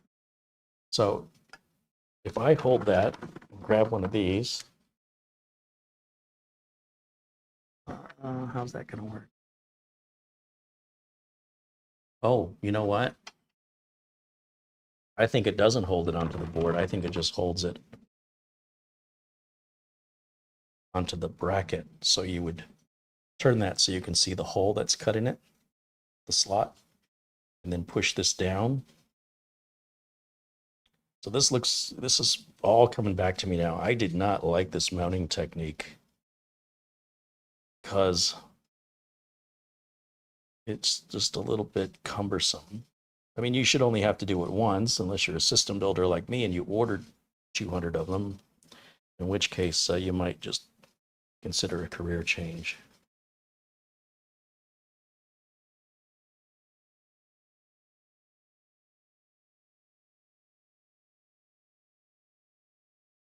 So, and that looks like it just slides back and forth. Interesting.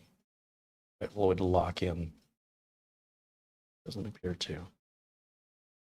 All right, we're going to repeat that 3 more times here. So again, we're going to, you see that cutout? Bring it around to where the hole is so that this can fit in there.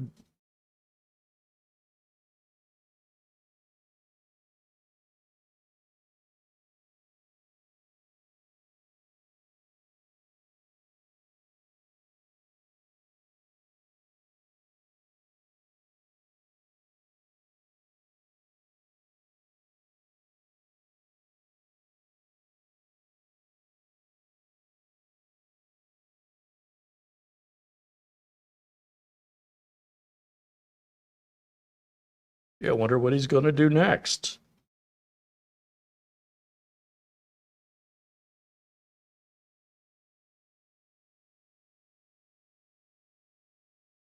Yeah, getting better.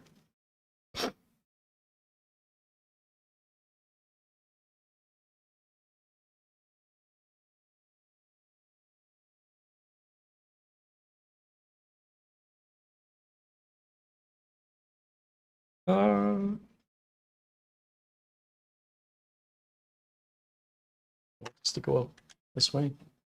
Wants to go this way. It doesn't matter. But traditionally that goes down. Other sockets.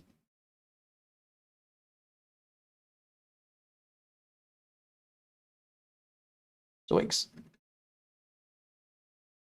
Ruh-roh. I wish I had some tape to hold that on. You want me to No, hold I'm it? just joking. Look, that one already came out. Oh. Don't want to lose that little washer. That's what I need. It's just for that to fall back down behind that tray. Just what I need in my life. So that's why I'm not a fan of this. This is very labor intensive. If this was a Scythe Mugen 5, it would be on already. Of course, that's not a liquid cooler. But nonetheless, it's just a bracket strictly for Intel and a different bracket for AMD would be appreciated. So that didn't have to be this complex. Well, or labor intensive. But, you know, as long as you don't have any other work to do and you're just a home user, I guess it doesn't matter. It takes 10 times longer than it needs to. But I would have a hard time recommending these at scale. Come on. Same top corner. This darn washer just keeps falling out. The good news is once we get it secured, it's not going anywhere. It's just getting it there, especially if you're working alone, is quite a challenge because it's not like anything else in your system installs like this. So it's not like you're going to be familiar with it as a home user. It's going to be very different from any other thing you've ever installed. And that's where I'm kind of disappointed, is in its uniqueness, in the fact that it just won't stay locked down. It's just, I don't like this design. I haven't made that clear.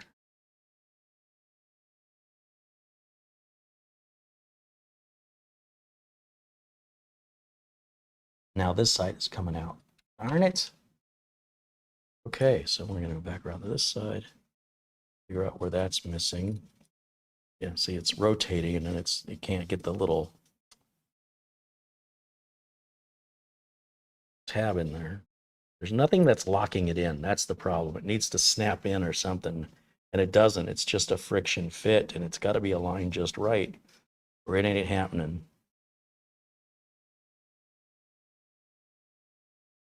That's just disappointing. And all I'm trying to do is put a backplate in. I should be able to just slide that backplate in without all of this. It's my fourth or fifth attempt at this now. And as I put it in, they're starting to move again. And I'm trying to be preemptive about it.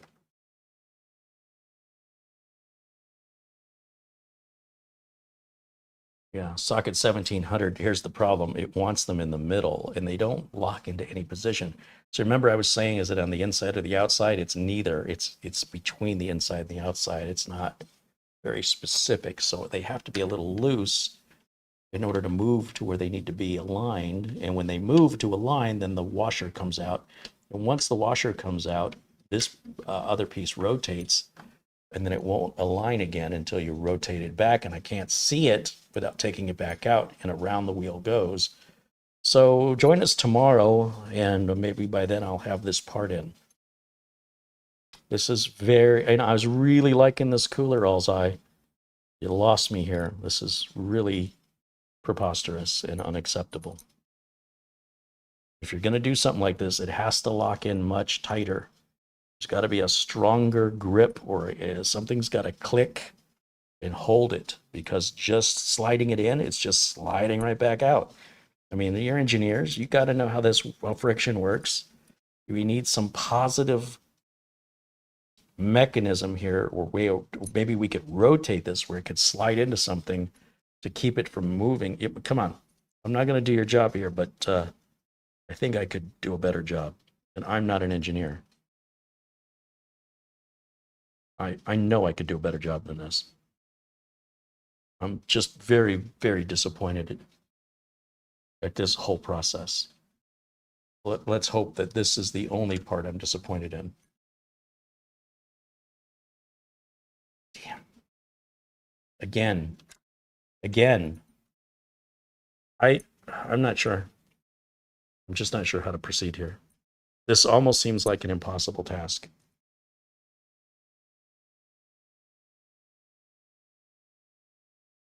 They're just too loose. There doesn't seem to be anything locking these in.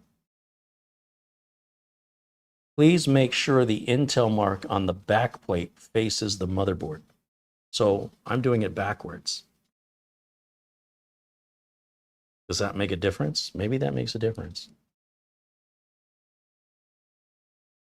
I don't get that. Why doesn't it just say motherboard or faced back to motherboard on the plate? But maybe that's why.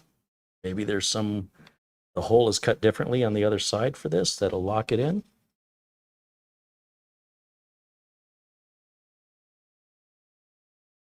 And it looks the same to my eyes, but I'm hoping it's better.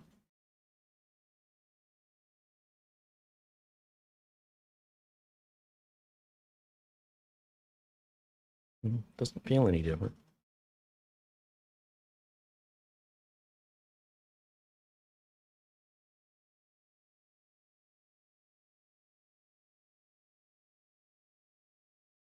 Yeah, I mean, it's just sliding right out. There's nothing really holding this in tightly. It goes in the groove, and the groove is too wide. You should have to push that through the groove so hard it locks it in. That would be a very easy, simple solution. Don't cut that groove so wide. Shave it off by a fraction of a millimeter so that plastic has to, and then put a little cut in the plastic so it just clicks in. There, I've solved your problem for you, free of charge.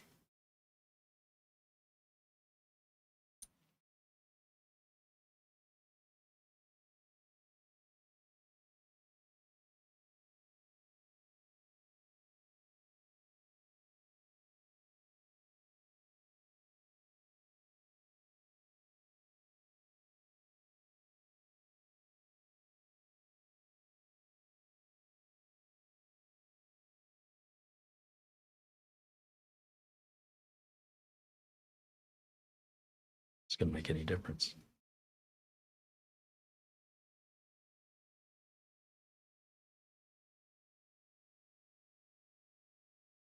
Maybe positive, Carrie. It was so difficult to install because I was not following the directions. Oh, that actually felt like it. No. It's like, yeah, it's. All right, let's see if we have any better luck this time. Don't you? Ah, see, it's already separated. And this one too. I don't. What they're asking us to do is possible.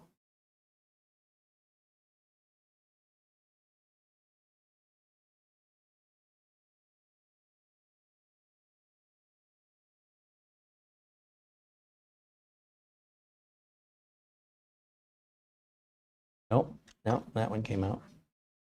That one came out.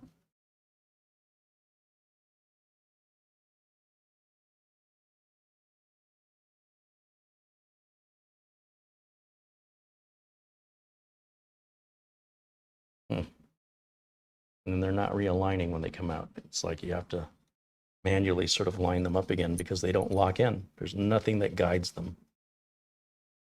Nothing at all.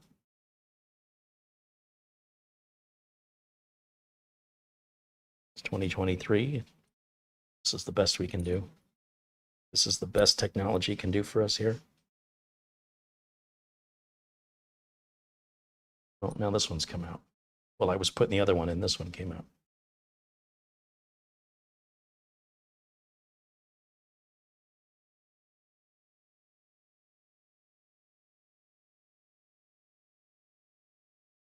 Wow. You know what? Maybe what I got to do is lay the board flat instead of trying to film it. Of course, if I do that, I don't know how I'm supposed to standoffs in. Well, one problem at a time. Let's go from the frying pan to the fryer. Okay. So, see, the problem is gravity. Isn't that always the case? See, that's already coming out. Mm-mm.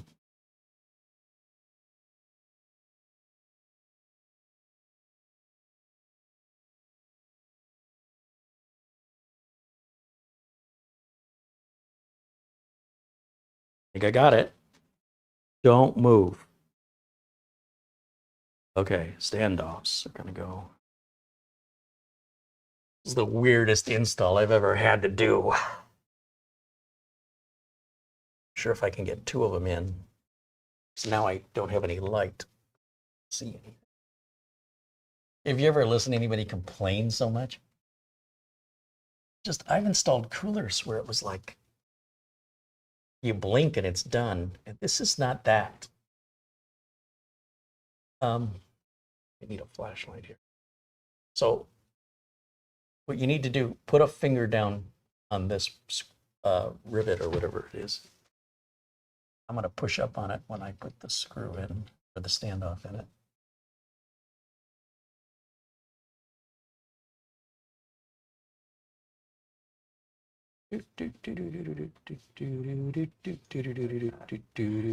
Circus.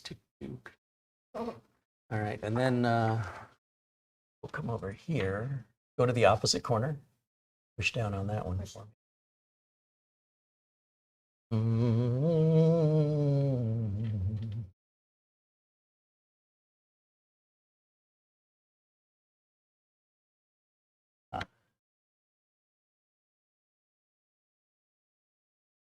Really, really dark. Feel it, Dave.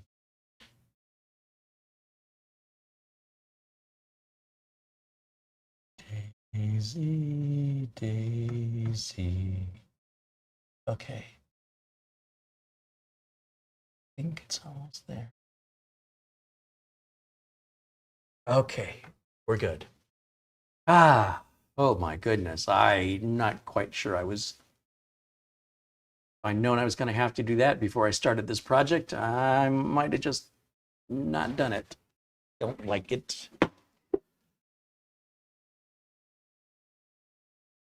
Get it all.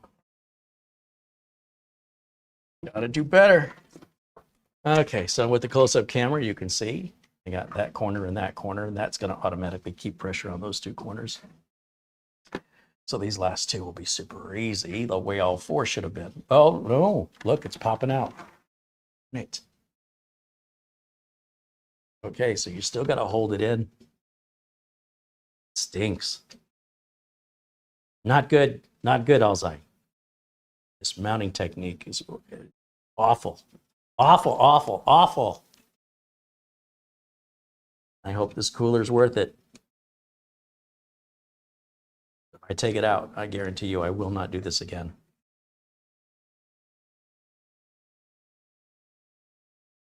Got to do better.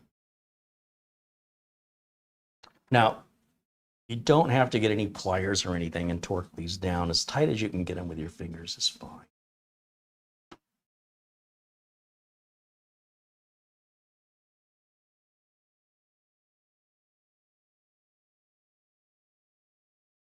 That's why they don't give you any sort of a socket for that. So the next step, now that we have the back plate installed, that should have taken 45 seconds. The next step is we would peel this off. We would put thermal compound down, and we would peel this off. We'd get this over these standoffs, keep the cables out of the way of the thermal compound, or that'll get messy real quick. Okay, and then using the washers and those screws with springs, we're going to tighten that down. That's going to create the pressure on the cold plate to the heat spreader. Okay. All right.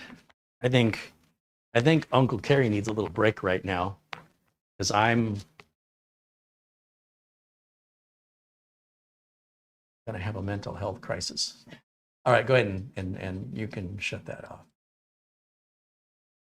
All right, what's the chat room been saying here?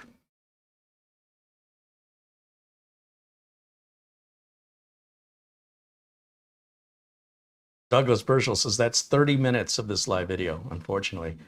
Carlos Hernandez says Scotch tape on the metal pins to the backplate. That's just, no.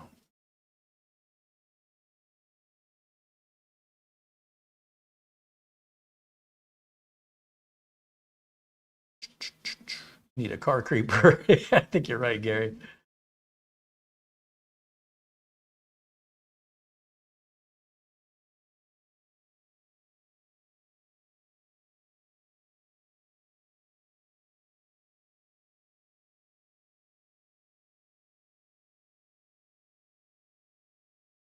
TW says that design can be best described as rude. I understand why they did it. They're trying to save money and they're trying to make a socket that works with everything. So it doesn't do any of them well. It does them all poorly because no matter whether you're going AMD or you're going Intel, you're going to deal with that. And it's not easy. You know, things, if they're going to go that way, you got to find an easier, more user-friendly, user installer-friendly, especially if you're selling this to home users and enthusiasts. Yeah, I understand you want to come up with your own method. You don't want to pay Asetek or whatever their royalties, but you do better. I think it speaks for itself. That's not acting. What you saw is real. I have 33 years in this industry of building, repairing, and upgrading computers, and it took me that long. Based on all my experience, it took me that long. I think that speaks for itself.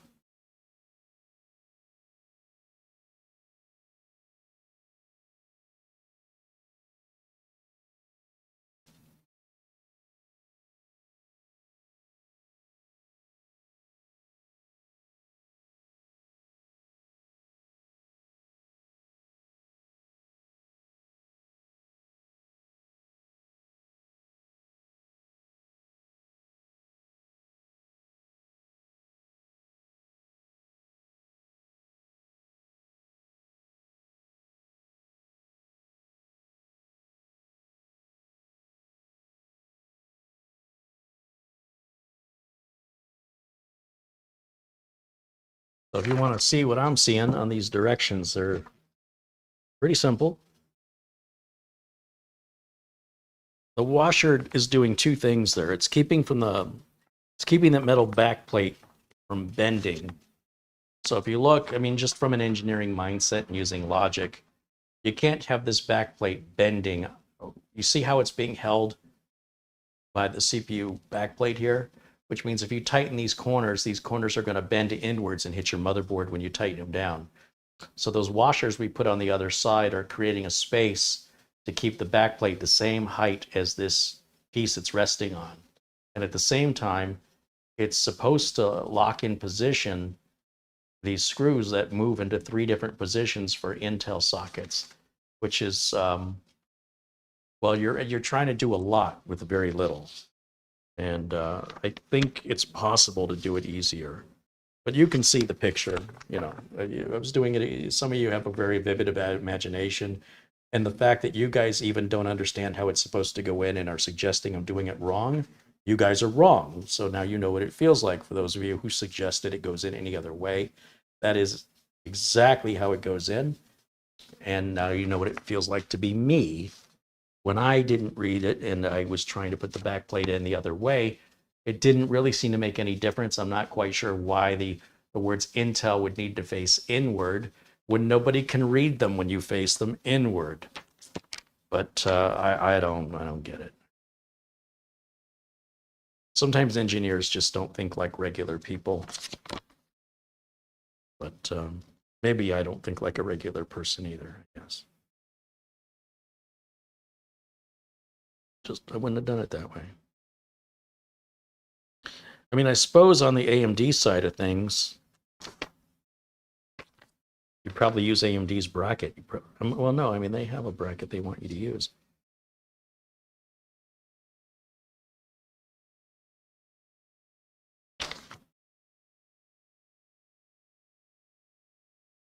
No, with AMD, you keep the backplate that's already on every AMD motherboard, AM5, AM4, or AM3. You would use their backplate. Thank goodness you wouldn't have to use Alseye's backplate. So if this was an AMD, this would have installed easier. I'll tell you that much right now. Because everything I just did, we'd skip that on AMD. Or if you had Redripper, Redripper is super easy to install a cooler on. And Intel socket 2011 is still the same as that. You're going right into the CPU socket instead of through the motherboard. So that makes it much easier, but you're also looking at spending $2,000, $3,000, $4,000, $5,000 just on your CPU. David Graham contributes $20. He goes, Marlena, this is for you. Enjoy the dinner. $20.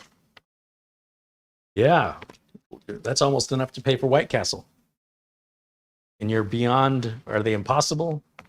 Beyond impossible White Castle sliders that for some reason they put cheese on?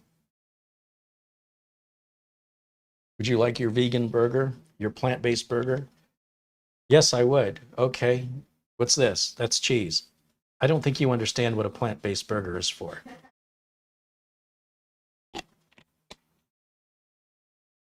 Jim wants to know, how much was this thing? I might try adding it to the AM5 build. I don't know.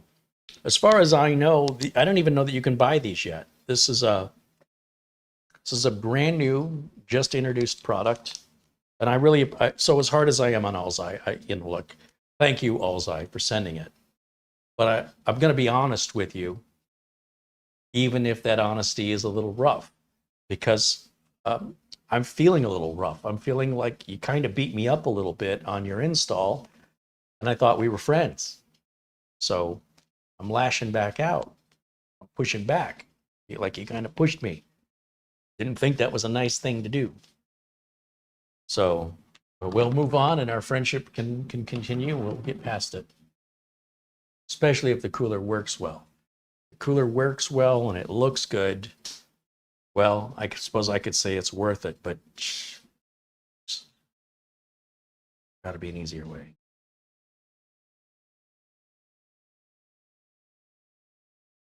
Is that an IKEA all-in-one?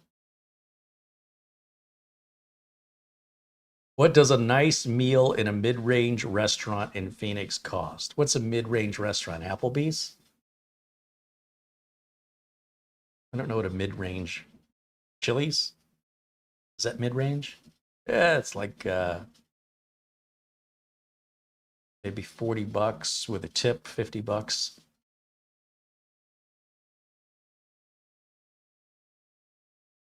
Is that mid-range though? Or is that? I don't know.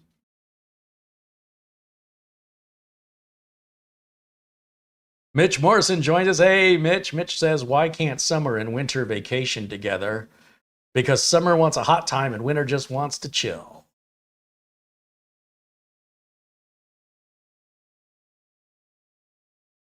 Randy Burns says, Carrie, I lost a driver for an AMD I had, so I used Snappy Installer. Oof, I haven't used Snappy Installer since Windows 7. Hey, whatever works for you, though. Just spend 3 hours downloading the package. And I love Snappy Installer with Windows 7. It was fantastic. But with Windows 10 and Windows 11, I can't see why it exists. But Ron Barnish says, look like $75 on Amazon. This can't be just $75. That can't be right. Hold on. Are you telling me this $150 cooler is $75?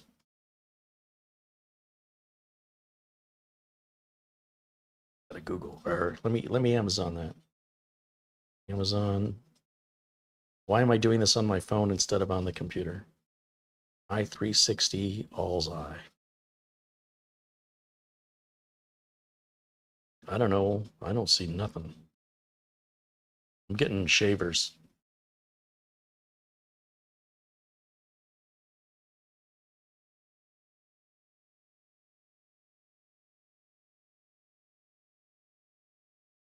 And under Alseye, I'm getting eye cream. Oh, it's 1L. 1L, Carrie. Alseye.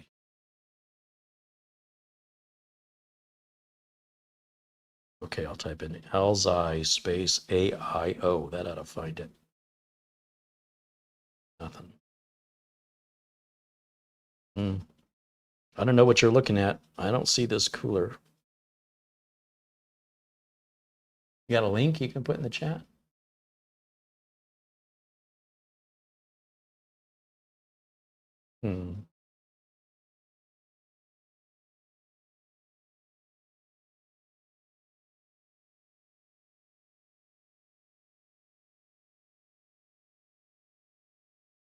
I don't see it.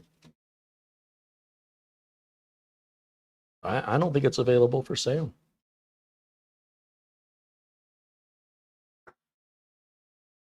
Or you're looking at a completely different product.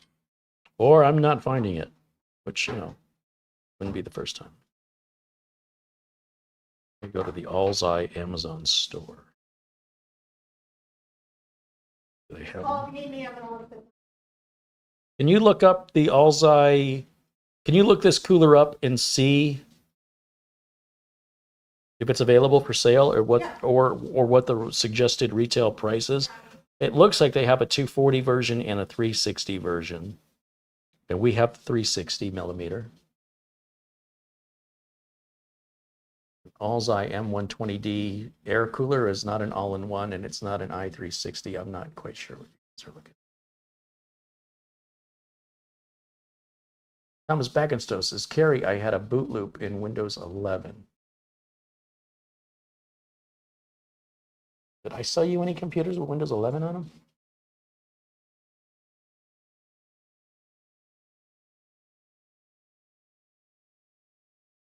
I bet Ron is in another country. Ron's not in another country. Ron's here in the USA. Just the cooler is $75. What cooler are you guys looking at that's 70? It's not a liquid cooler for $75. Alseye Tempura. This isn't an Alseye Tempura. This is an Alseye Infinity. That's an, okay, you guys are looking at an air cooler. Does that look at all like a liquid cooler to you? Where's the radiator? Where's the water block? Why are there fans? What are you, are you guys watching the same video I'm making? Because we're not installing anything that looks remotely like that. Did you see any parts that I unboxed that look at all like that? Or are you talking about something else? It's really puzzling to me. Are you talking about, is that somebody watching the video from 2 hours ago when I talked about the cooler I didn't like? Because that's not this cooler.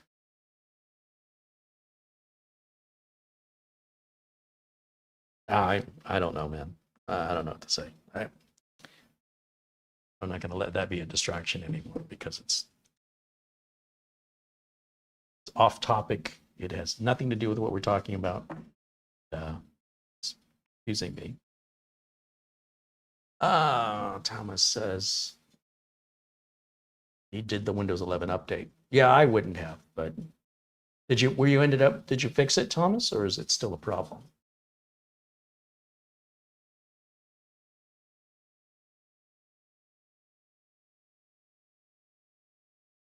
Alhej says he found it. All right, you want to post a link? Michael Dane says the cooler's not in our site yet.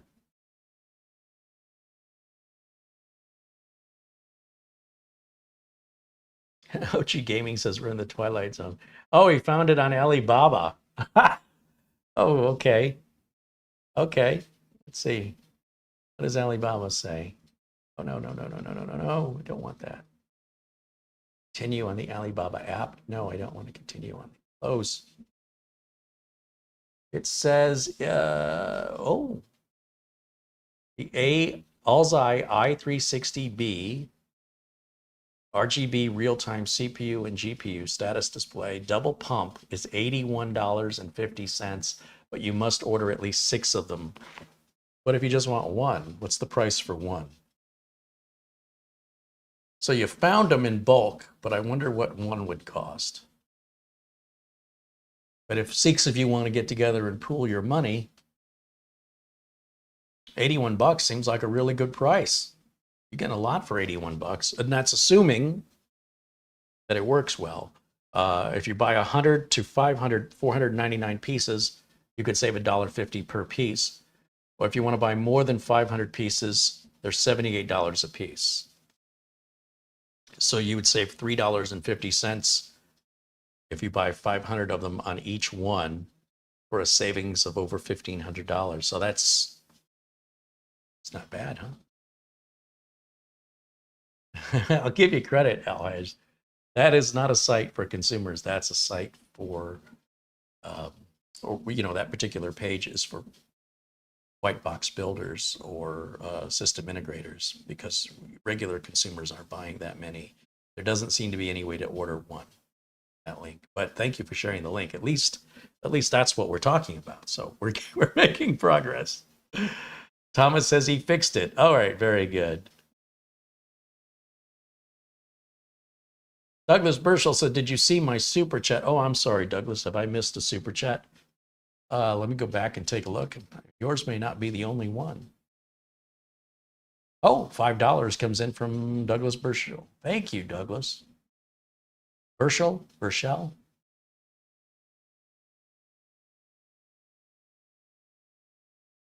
See, I got that one. I got those two. Jerry Span contributed $1. Thank you, Jerry. Got that one. Yeah, I think Dan Cooper contributed $10 Canadian. Thank you, Dan.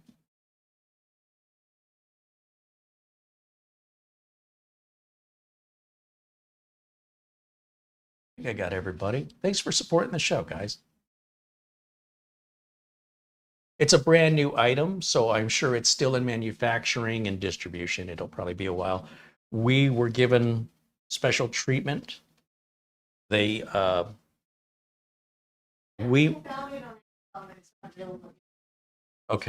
thank you. And again, I appreciate Alseye. Right? We may be the very first people in the United States to have this. So that's flattering. I appreciate that they've given us that courtesy. So I won't be too cruel. But yeah, it's a brand new product. It's never been in stock ever, but it will be soon. So we're early here. Paul M says $78 for one on Alibaba if you order 500 or more. Did you catch that little detail? Or currently unavailable? They say they don't know if the item will be back in stock. It's never been in stock. It's the page that's set up for when it comes in stock.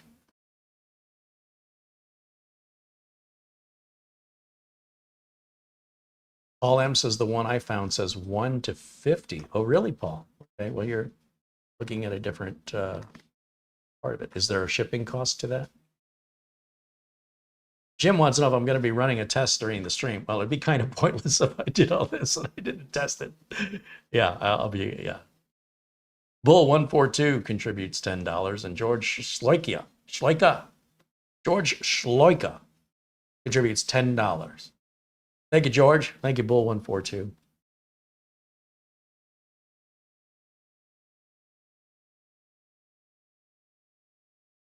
Shipping to be negotiated, it says. Yeah, I bet.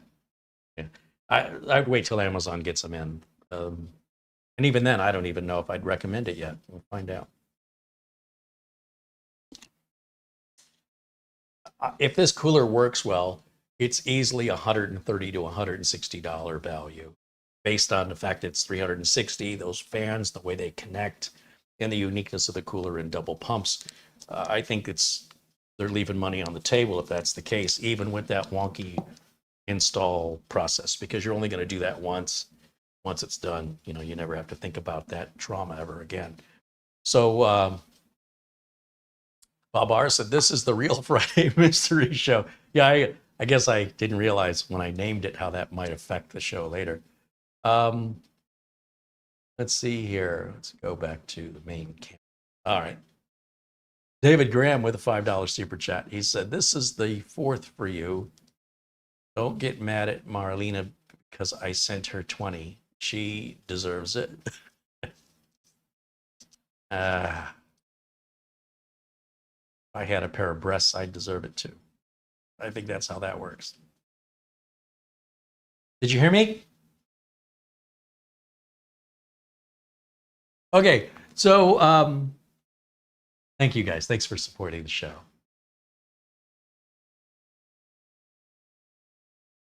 David Moore posts a link right to Alseye. There you go. There you go. There you go. Shamim Kashmir is watching us all the way from Sweden. Contributes $50. He says, thank you very much for the great content. Your mini PC reviews opened my mind into a good alternative to choose from or for the future. Have a nice weekend. Well, thank you, Shamim. Speaking of Sweden, I just bought a book about a Swedish company that I'm very interested in. And the reason I bought the book is I saw the Netflix show in Sweden with English subtitles. And that show was based on the book. And I just thought, I wonder how much better the book is. But it's called Spotify, the Spotify Play. And you can see it's written by Sven and Jonas Leijenhoffed. So I don't know why I'm laughing. I'm sure I've tortured those names. But not that thick of a book. It looks like a good read. It's in English, so that'll help. For me anyway. Looks to be about 300 pages, little shy of 300 pages. And I love Spotify. It never occurred to me that they were Swedish, like Pirate Bay is Swedish. The girl with the dragon tattoo. There's not a whole lot in I can think of coming from Sweden in the mass market like that. But in any event, fascinated with that. So if you're interested, should be a good book. It's pretty cheap on Amazon. Mark Gaines contributes £20. Mark joins us from Northern Ireland. Hello, Carrie, he says. I'm late. I was putting a new alternator in my Saab 9.3. You haven't made Saabs a long time, right? Well, that's all right. That probably isn't too hard, right? It's just an alternator. Zvi says he found it on AliExpress, the cooler for $140.75. That sounds about right. Jim KGN says, I checked my fractal case. This won't fit. There is a 240 version, Jim. There's it says right on the instructions right here. It says this instruction manual is for two models, the 240 or the 360. And the picture shows the 240.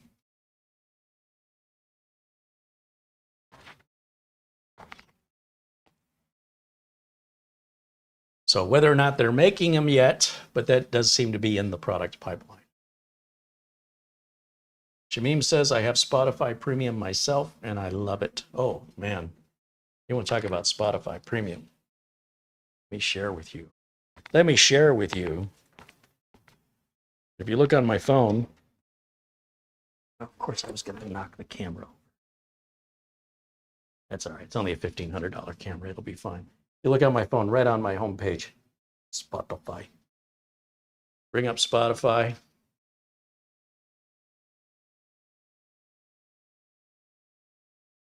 I wonder who listens to goth music. Here's a bunch of goth music. Not exactly my my cup of tea, but it's all right. A lot of Marilyn Manson in there. Is there anything but Marilyn Manson in here? Oh, I see. Yeah, we got a bunch of stuff in there. That's not my thing. If you want to look at my thing is Carrie's favorite rock.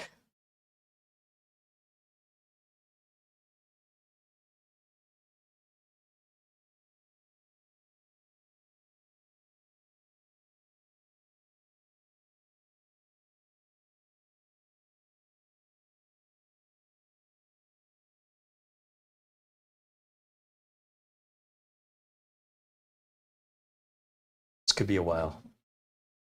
And then there's Carrie's 80s mixtape. You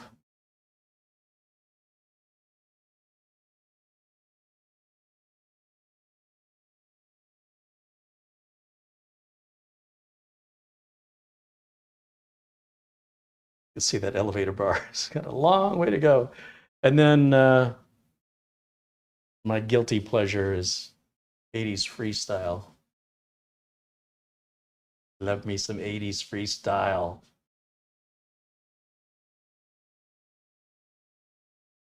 And then if it's time to sleep, we go to New Age up here. They're New Age. Got some really nice, what would you call this? Kind of chill, I suppose. Like this song Tonight by Polished Chrome. Oh, what a cool song. Just puts you in a nice, mellow state of mind, but without being too ethereal. It's got a beat to it.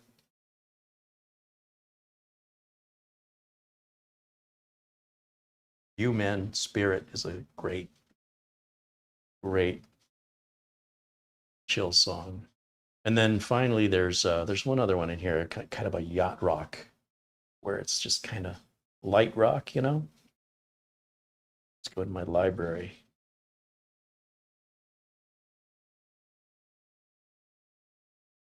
Oh, there's also the Daily Dad Jokes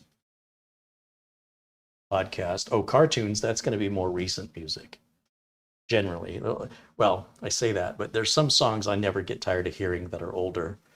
And then as we go down towards the bottom, there'll be newer stuff.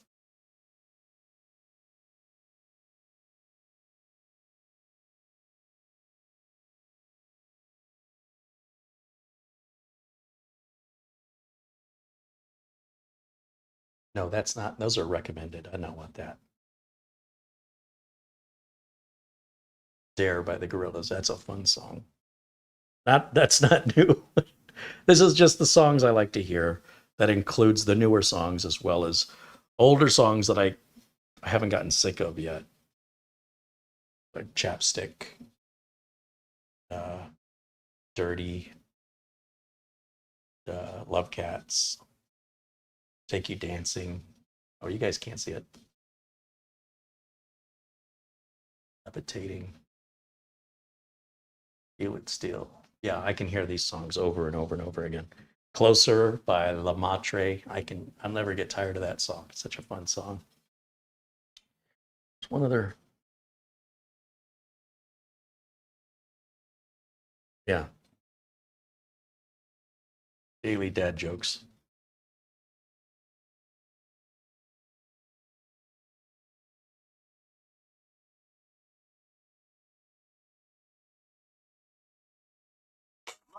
Zeno, asking people, what's the weirdest place you've gotten lucky? Lucky? In line at the deli? I always wonder what people did for fun before we had social media, the web, and the internet. So I asked my 18 brothers and sisters what our parents did, and they didn't know either. That one took me a minute. Oh, that was pretty good. That one was pretty good. Anyway, squirrel moment. Get me talking about Spotify. We'll be here another hour. Squirrel moment. Get back. Get back. We got work to do. I needed a little break. I'm sorry, guys. I just had to reset.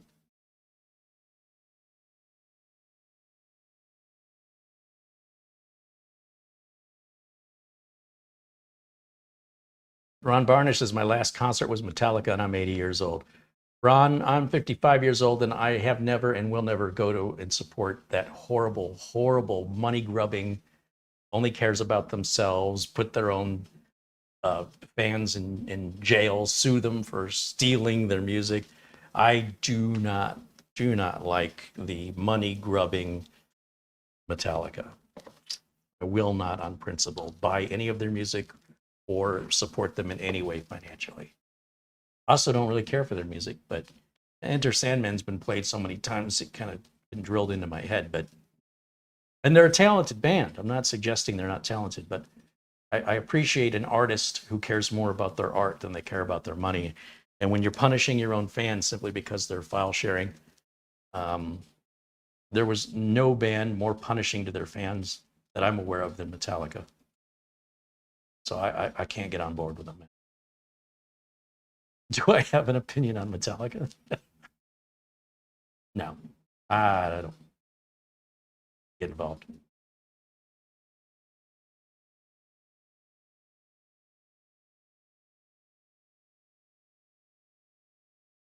You see, the guy had 18 brothers and sisters. So his parents were busy doing something before social media. That's why he has so many brothers and sisters.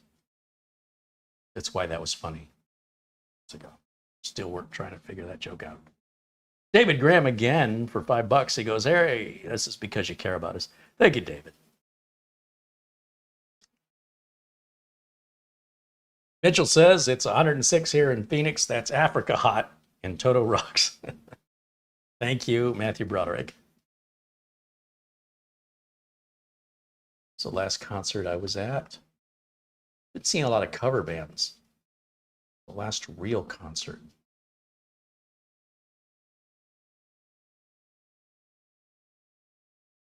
I think the last real concert would be Rick Springfield playing with Pat Benatar, The Fix, The Romantics, and Tommy Two-Tone. It was like a 3-hour concert. The Fix was amazing. And Rick Springfield was good. Pat Benatar still got it. The Romantics still sounded good. Tommy Two-Tone was just one guy with a guitar sitting on a stool creeping on girls. Every song, if you like 8675309, that's great. But when you find out every song he sings is about stalking a girl, he was the opener. And I understand. It was weird. It got weird.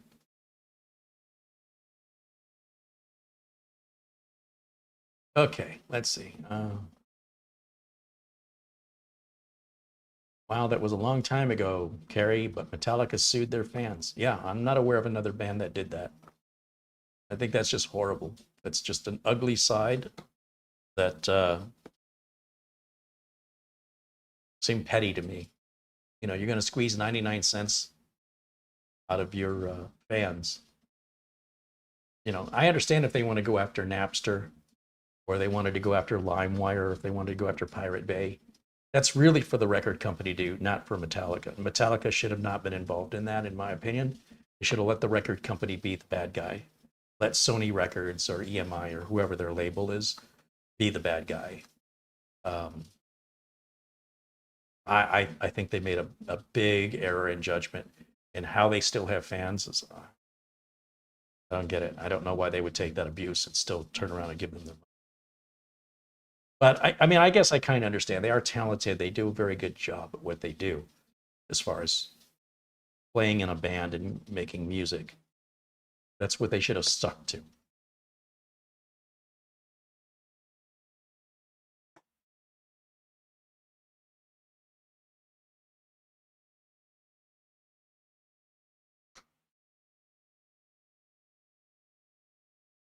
I think I can continue. I think I'm thinking, you know, everybody gets a 15-minute break, even if mine are 45.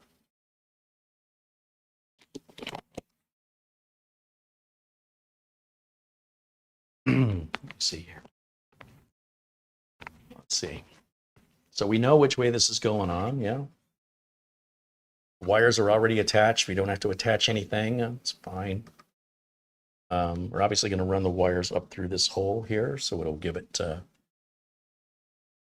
ARGB on this, as well as, what else?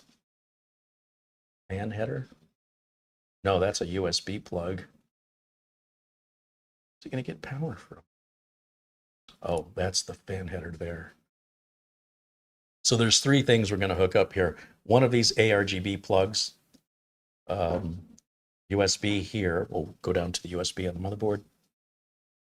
And then this fan header will go onto the CPU power, or all-in-one pump power. Unlike a CPU fan, you want the all-in-one pump to have 12 volts at all times. You don't want it adjusting the voltage based on speed, temperature. The pump runs full speed. If you didn't know this, the pump runs full speed at all times, and the fans on the radiator will speed up or slow down to push more air or less air through the radiator, depending on the temperature that needs to be cooled. So that's how a liquid cooler works, just in case some of you aren't familiar with that. I guess I need to put some thermal compound. I guess we'll use what they've sent us here.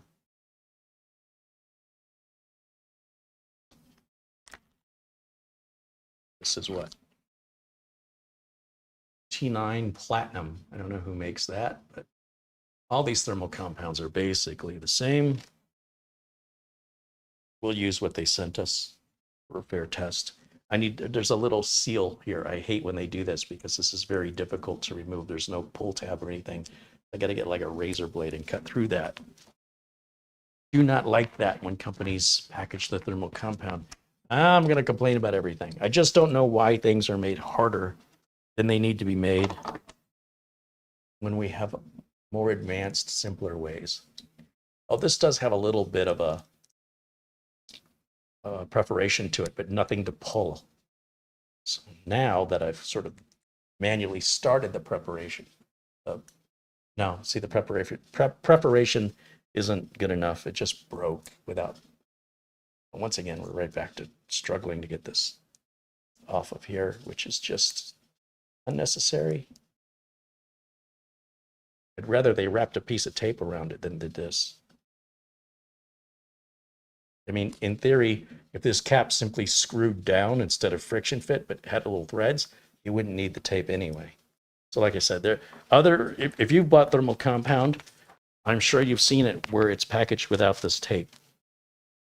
Or, I'm sorry, this isn't tape. It's a plastic seal that is difficult to remove. So I'm standing over the garbage can because it's coming off in pieces. It doesn't, in this case, it's not coming off in one swift pull.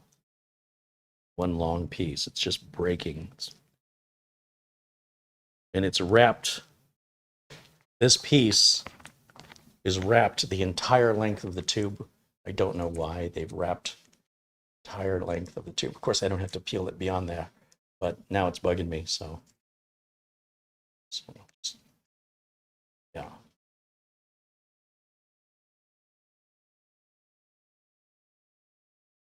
See, it just keeps breaking anyway. It's so much for it's supposed to be perforated and you just peel it straight down, but they don't give you a pull. Anyway, they give you 2 grams. So that seems. Come on, focus. This doesn't want to focus. Hold on, I gotta put this other stuff down. Or I have to use my third hand.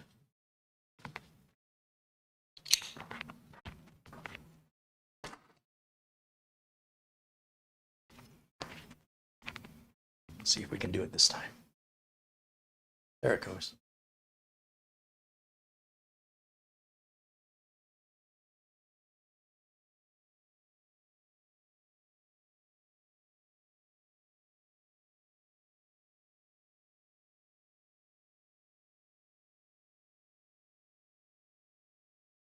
So yes, this whole thing is spinning, even though plungers things. So I should have known better than that. All right, here we go. Go over here. Normally I would lay the computer flat to do this. That on there, like a little bit more. That should be good.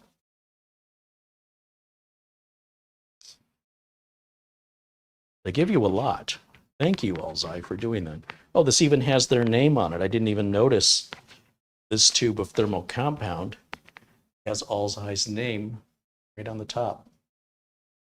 So this must be their brand of thermal compound. You see right up there. It says Alseye. That's impressive. How often do you see that?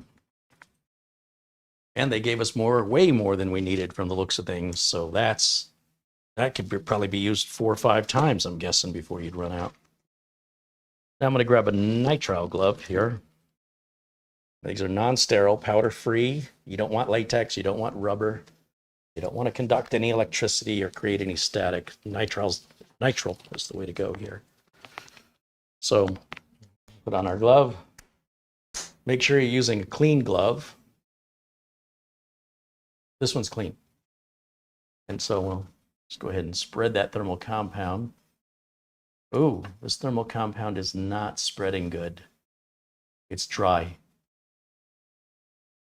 Oh, that's not good at all. It's just hotting up. Yeah, this is not good. I'm gonna try and use a little bit more here because it's all stuck to the glove. Yeah, maybe that's why they gave you so much of it. It's not moist enough. I think it's old, or it's just not made well. Yeah, so what's happening here is as I move my finger across, it's spreading it more like putty, like a dry putty. And you can even see the glove is sticking to it. It's very thick. It's too thick. So we're not going to use this at all. This is unusable in my opinion. A lot of it's come off on the glove. You can see I've moved my finger all around that and it won't even stick to the CPU. So that's disappointing. That is not how thermal compound is supposed to work. So once again, we're gonna clean this back up.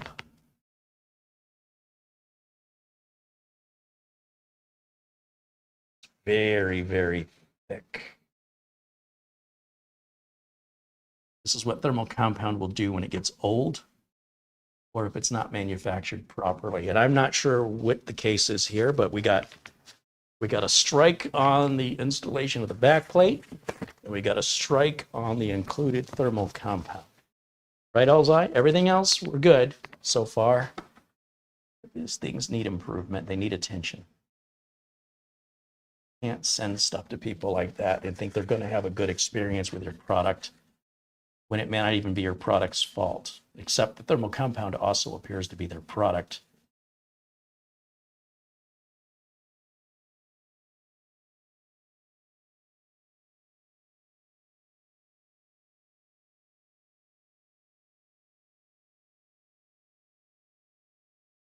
I don't think we really need to get the rubbing alcohol out. I don't think it's necessary, but we do need better thermal compound. And this thermal compound, what did I do with it? I never want to see it again in my life. This is going into the trash can. Never again. Okay. We've got some very affordable Noctua NH1 compound here from Amazon. We'll use that instead. And you're going to see a massive difference with how this applies. Oh, and I just ran out on that tube, but that's okay. I have, these are tubes that have been used before, so I'm saving them so I get every little bit of thermal compound. Do not mix different brands or types of thermal compound. If I'm using Noctua NH1 and I run out, then I just use more Noctua NH1 from a different tube. And that way we're not blending different chemical compounds together. Well, that one's way better. Okay. It had a lot more in it. I don't use the included spatula. That seems like the hard and messy way to do things. I use a nitrile glove instead. They're very inexpensive. And you can find them for free in the dumpster behind any proctologist office. Usually at least 4 of the fingers are still clean.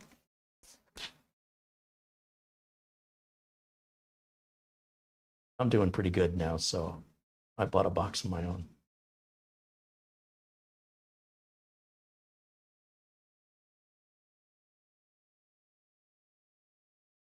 Just going to tap on that. We create little hills and valleys there. That avoids any potential air bubbles that could occur if you just left it flat. And we're not going to apply any thermal compound to the cold plate, only to the top of the CPU.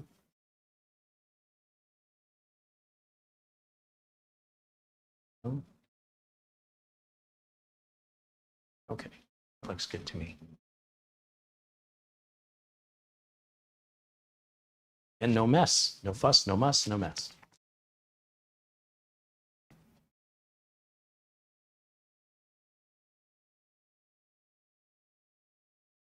Stan says if it doesn't pass the snip test, simply turn it inside out. There you go. Just wash your hands real good afterwards. All right. Sarge Tech's keeping score for us. Yeah, I'm not going to use a little spatula. That's going to go in the trash. I can't imagine why anybody would want to do that. But hey, to each their own. You do you, I'll do me, okay? Maybe later we'll do each other. Now, let's see if we can get this piece installed. So now's a good time for me to take the... But hey, camera girl. Hold on a minute. This is, you got to look at the back of my head the whole time. And as attractive as that is, I think you'd probably rather see me put the block on. Is there a camera girl back here? Yeah, Could use some close-ups. yeah, that thumbnail was fun. Oh, you're working on the thumbnail? You could wait till after the show. Well, you were busy, so. Hey, so. Yeah. Do I pay you to entertain yourself? I pay you to entertain me. Back on the pole.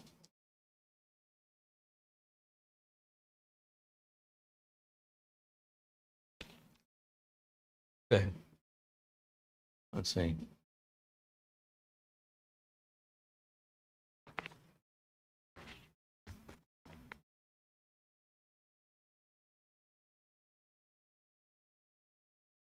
Oh, I guess I'm gonna need to step around here because I'm the director too, right? I gotta select the close-up camera. Okay, you ready? Come on over.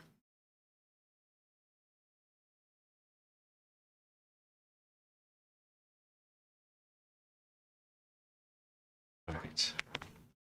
So what I'm going to do right now, I've got the thermal compound on, and I'm about to do the peel here on the cold plate.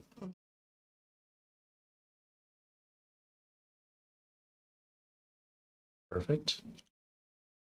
This is going to go on this way. I see it says Alseye there and Alseye down here. So it could go on the other way if we mounted the cooler differently, but this is how I want to mount it. A lot of times you'll see my preference in mounting these blocks is with the hoses facing the RAM, unless it's an AMD system, in which case it's not an option on some. I'm going to hold it there, and while I'm holding it there, I'm going to grab one of these little washers, put it up onto the stand up. Oh, I just dropped it. I'll grab another one. Why is this turning? Can you turn that lazy Susan back towards me, please? I guess I'm putting some weight on it. That there. And stand off. It's got a, sorry, the thumb screw's got a spring on it. Gotta kind of push it down and turn to get it started. Don't go too far. Just get it started because it's gonna lift up the other sides and then it's gonna make it harder to get those started. Let me find that little washer I dropped here. We want to go to an opposite corner here to make our installation as painfully, as less painful as possible. So you want to go to the opposite corner so you're not putting a bunch of pressure on one side. It'll make the other side more difficult to put on. I know this is probably difficult for you to pick up on the camera, but it's difficult for me to even see it, and I'm the one doing it. Got it. All you need to do is start them. Just give them a couple turns. Give them a little pull so you know you've started them and they haven't psyched you out, fake starting. Now, just by starting them, you see I don't have to hold the block in with my hands anymore. Washer. Thumb screw. Thumb screw in and compress the spring, while at the same time turning clockwise. Unless you're in Australia.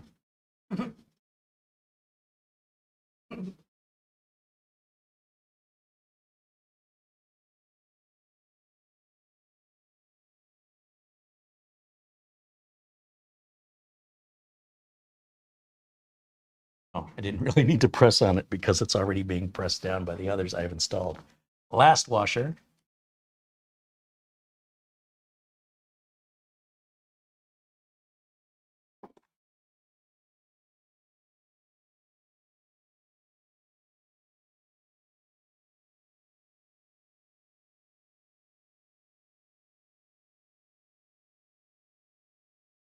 I'm not tightening them all the way down. I just kind of taking them a little further.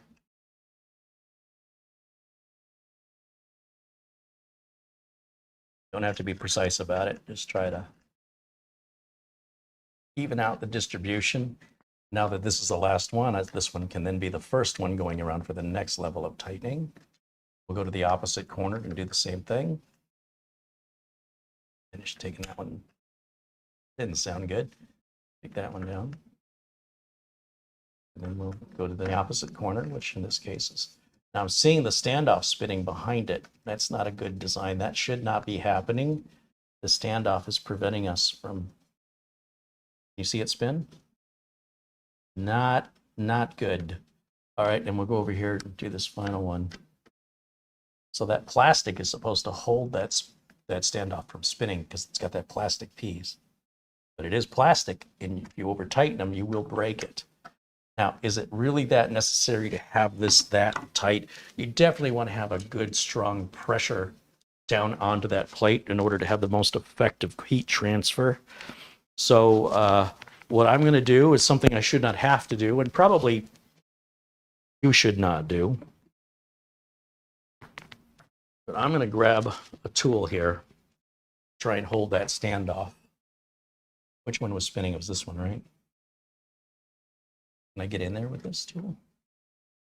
Oh, not be able to do this, Carrie. Tell me I can't do something, I'll figure out a way. I just need a thinner set of pliers to get in there. These might be just all I need here.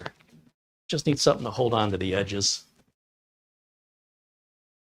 So, part of the problem I was complaining about. I knew this was going to be, it's going to be more to it.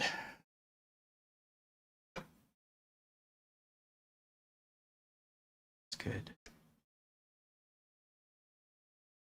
I feel like this side is spinning. Yeah, it sure is.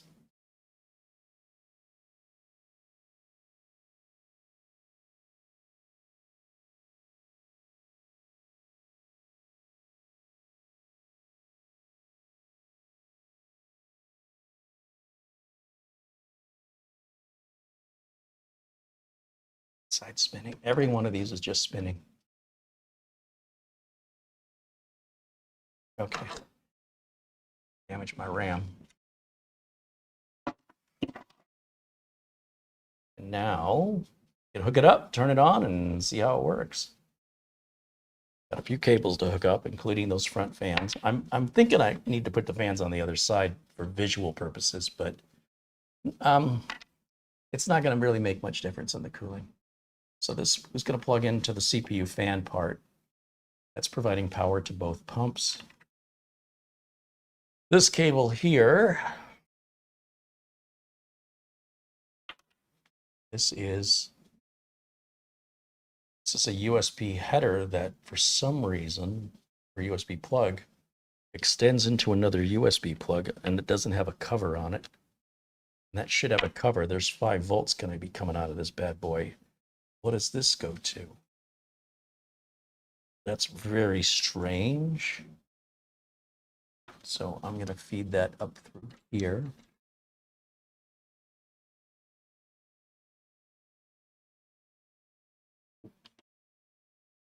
Pull it through and around this cable, and then down up underneath to take us to the USB header we were using on the other Thermaltake cooler that we had in here.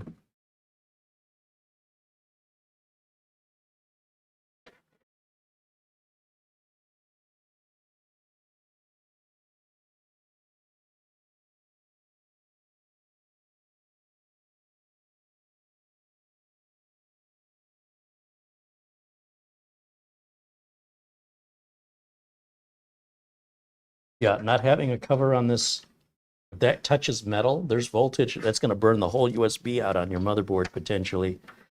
So I'm going to pull that back through, and I don't recall seeing any other need for USB, so I don't know why that's there. But when we cable manage this, we want this out loose.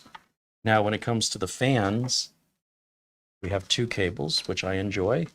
We have the one 4-pin. Hey, it's a 4-pin fan header. We're going to run that right up through the bottom here.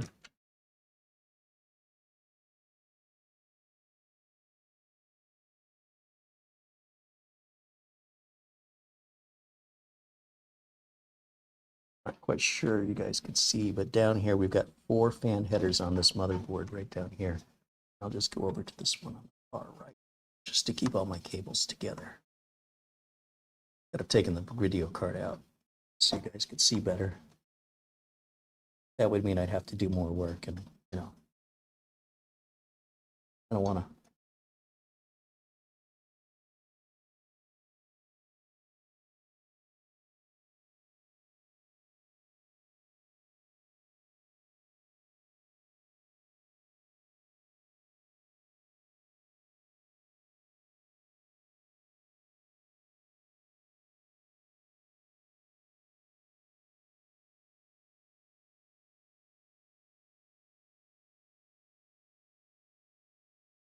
Hole.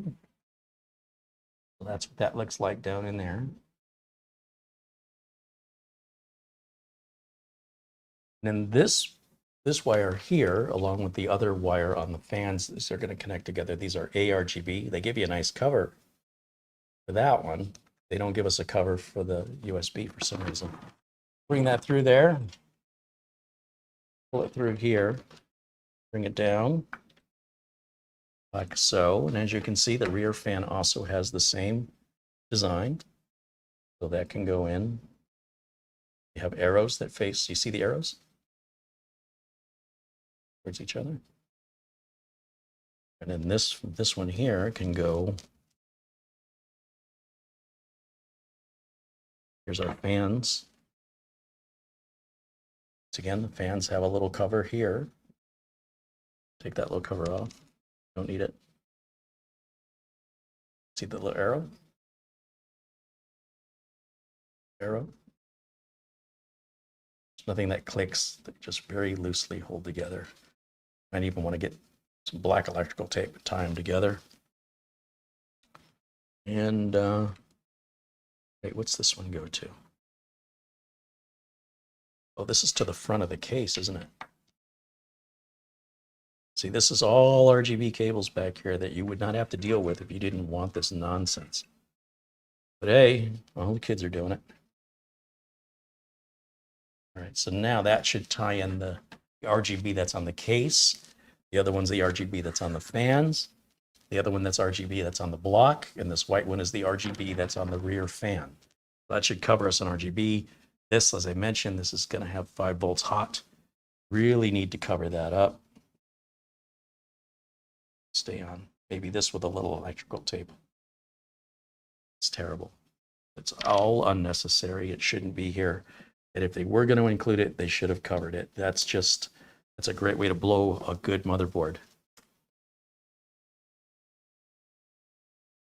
Okay, we're done. I think we can turn it on. What do you think? During today's 25-hour video. Time is it? Oh, we've only been on 2 hours, going on 3, close to 3. That ain't bad for something I never seen before, had no rehearsal for. It just happened to show up as we were starting to show. So must have been meant to be. So what I'm going to do is take this box and these spare parts, throw them all in here somewhere. In you go. Oh, what's this? Oh, this is an RGB controller. We don't need this because we can use the one on the case. There's buttons up here. Basically the same thing. These are standoffs we don't need. Hold on a minute. One of these.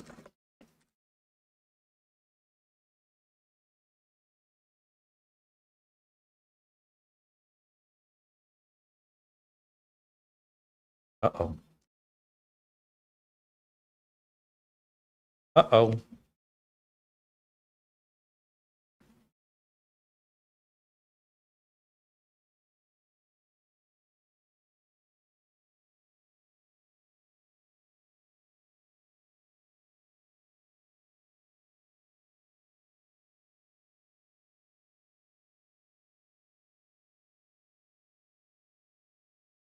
The standoffs that were in the bag, what socket were those for?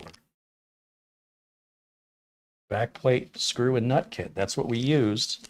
But this shows socket 1700, which is what we're using here. which is suggesting we don't have the right, that be right? See how that's right.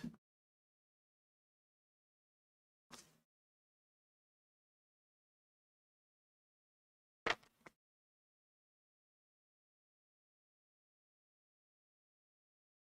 says to use the ones that are in the bag. Oh, that's AMD. Hold on. Or Intel. Uh-oh. Uh-oh.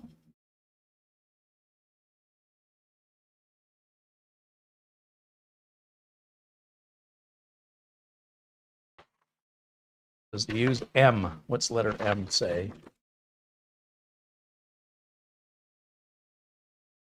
M says LGA 1366, 115X, and 1200.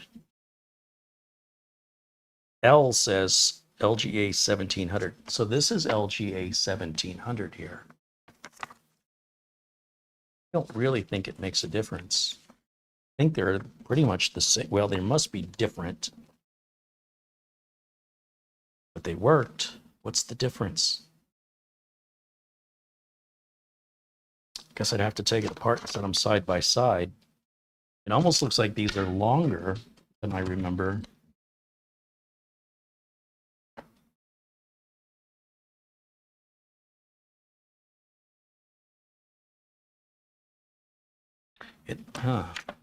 So what did they, which screws did they include? How do you know the difference?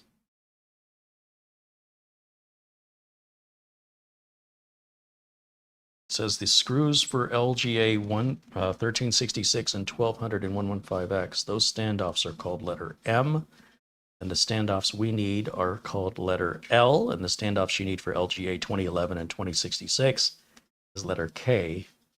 But I'll be darned if I see much difference between L and M. They look, if you look on the pictures, you look at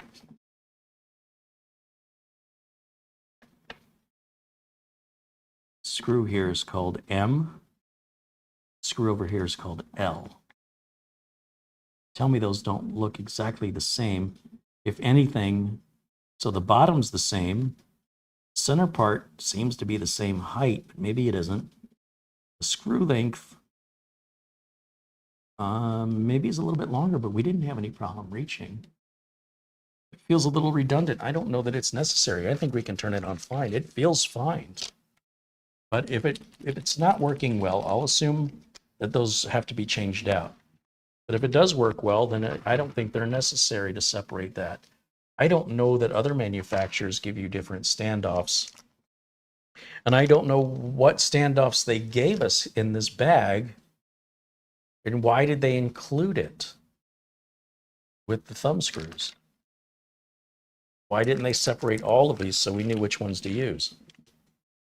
They've got AMD, and then LGA 20XX and 17XX, and then that's it. They don't explain what the other last set are for, and therefore it was an oversight on my part. It should have been written on the bag like it is on all the other bags. So there's we're still back at strike one here on this whole backplate installation process, as far as I'm concerned.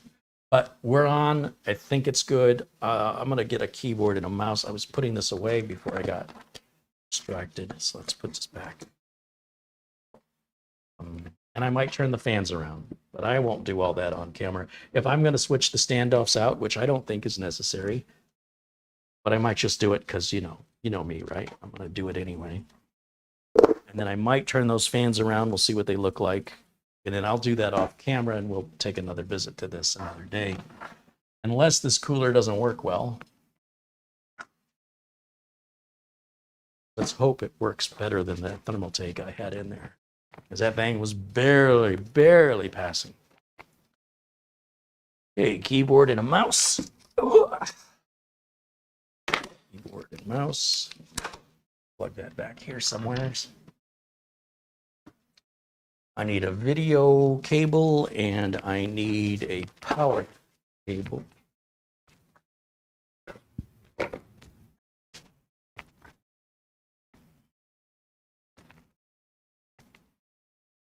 Video.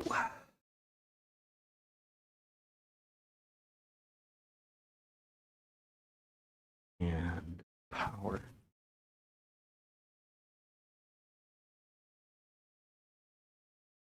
And I can plug the internet into it.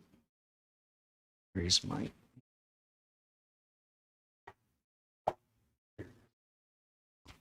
Right on the floor where I left it. Of course, that's where I put it.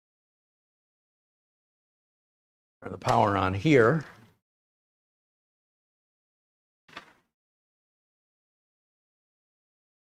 Button up here. Ooh. Wow, that's a lot of RGB. So you can't really see the fans through here. But now we're lit up back here. Let's take a look at the cooler.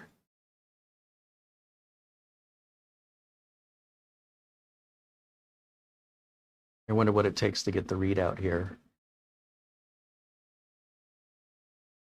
You'll have a little vibration on those pipes. You'll see the color of the fan is matching the color on the pump. So that's all synchronized along with the color on the front here as it cycles. And I think the color down here, oh, it looks like is it? No, it's not. I think this is on its own little world here. But we're not getting anything here. Maybe I got to install software. Yeah, there's probably a driver because that's going to be USB driven. So let me switch over to the HDMI input on this. Let's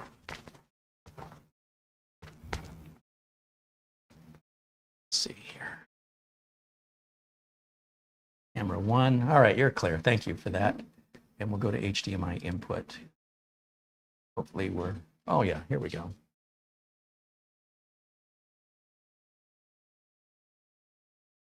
That's the Thermaltake software I got to remove now. We're done with that one.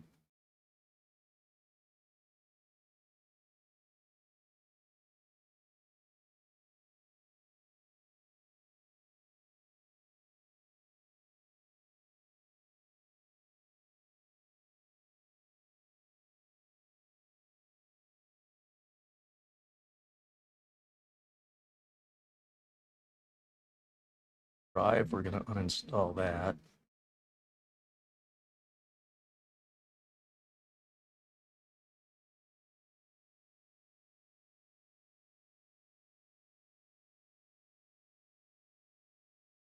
Thermaltake tool, install that. It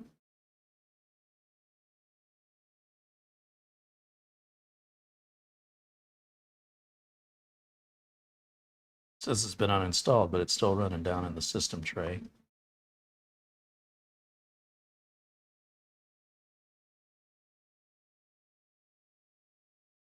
Put that down. I don't know how it could have uninstalled if it was running.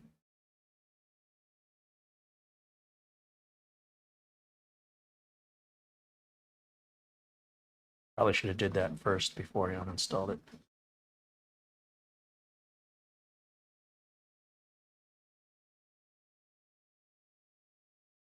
Oh, yeah, let's get rid of that too.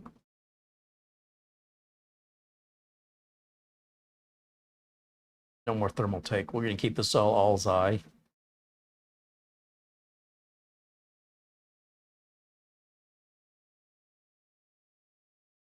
And let's restart.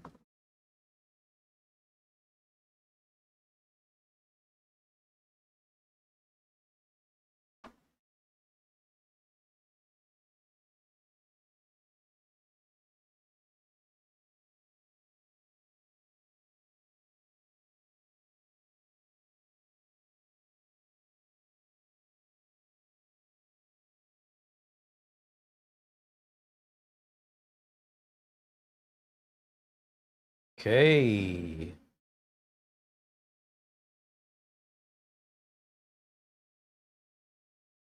Still starting. Firestorm. Was this the video card? I think this is the video card, not Thermaltake. Yeah, NVIDIA. Okay, that's fine. That's for the graphics. All right, so then we need the Alseye. I suppose I could hit Windows Update while I stall for time to figure out where the heck I'm supposed to get the Alseye software from. Maybe that's in the manual. So take a look at the manual. And this computer hasn't been turned on in a few weeks, so it's going to be missing some updates here. What does the manual say for the final part of the install? Please download and install the temperature display software. Okay. So to do that, we go to www.alseycorp.com/product-item/monitor.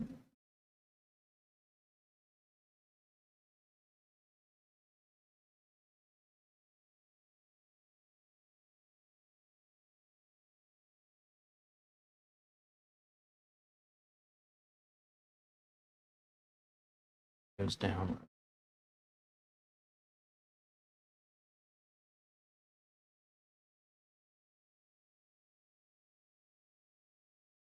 Anyone who purchased the following products during your experience with YouTube, they better, okay, Facebook, Twitter, that's fine. That's not breaking any rules. And your PayPal account, what's it say?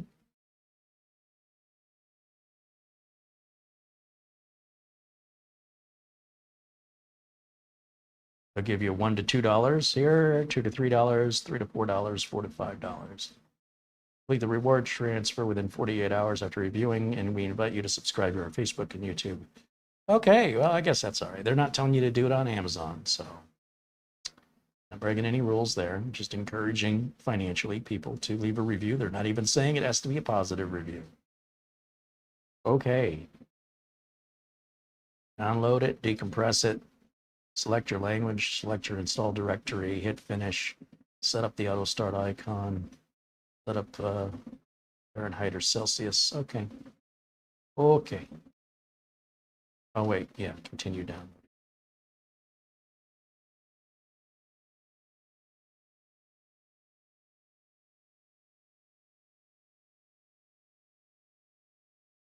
This will be a minute.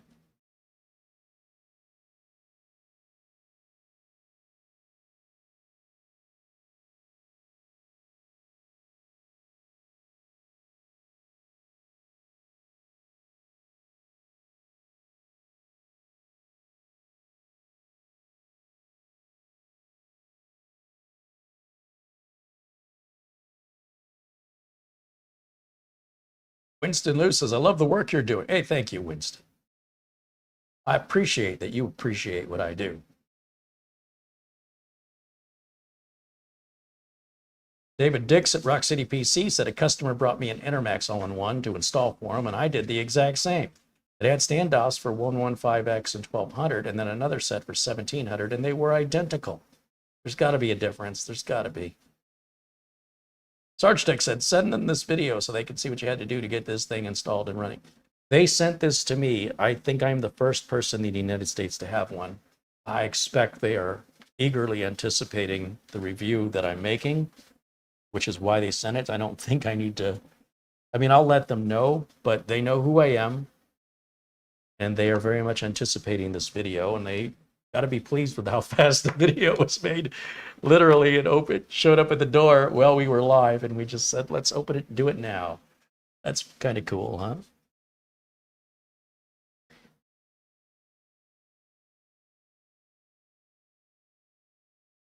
Keep this file. Open it. Double click it. You could probably install this while we're doing updates, right?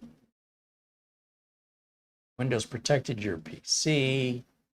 More info. Run anyway. Yes.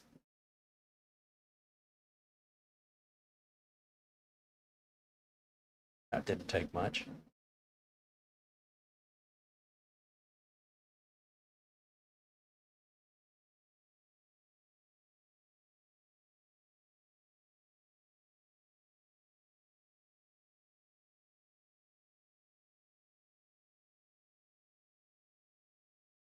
Is it?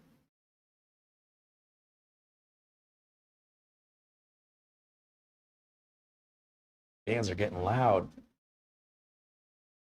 I don't know where the Alseye software went. There it is. All right, let's hardware information. Kind of neat. TFT screen. Oh, I guess this is what you can display if you want your CPU temperature, you want your frequency. Oh, frequency say. CPU fan speed, CPU power. That's, so I guess when it goes to the left, it's on. It's the GPU side of things. GPU temperature, frequency, fan. Confused. You turn them all on. These are on to the right. What if we turn them all on? What does it look like on the front? Oh, I think it's cycling. Hey, close-up camera girl. I need you in here. Do your job. I'm gonna find a new close-up camera girl. I need a new close-up camera girl. Get one. Monitoring your chat room. Fresh out of college, probably looking to pay a quarter of what you're charging. I kid. All right, let's go to the close-up camera. Come on over. Get a good look at that cooler. Ooh, wow. Okay, turn on the lights. Ooh. Ooh, fancy.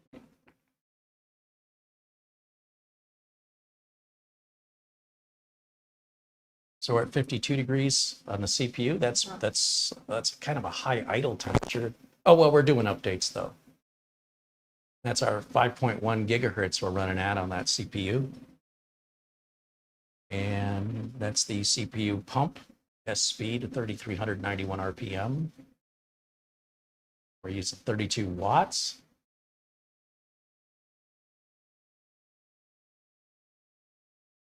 Yeah, that's neat. What is it doing now?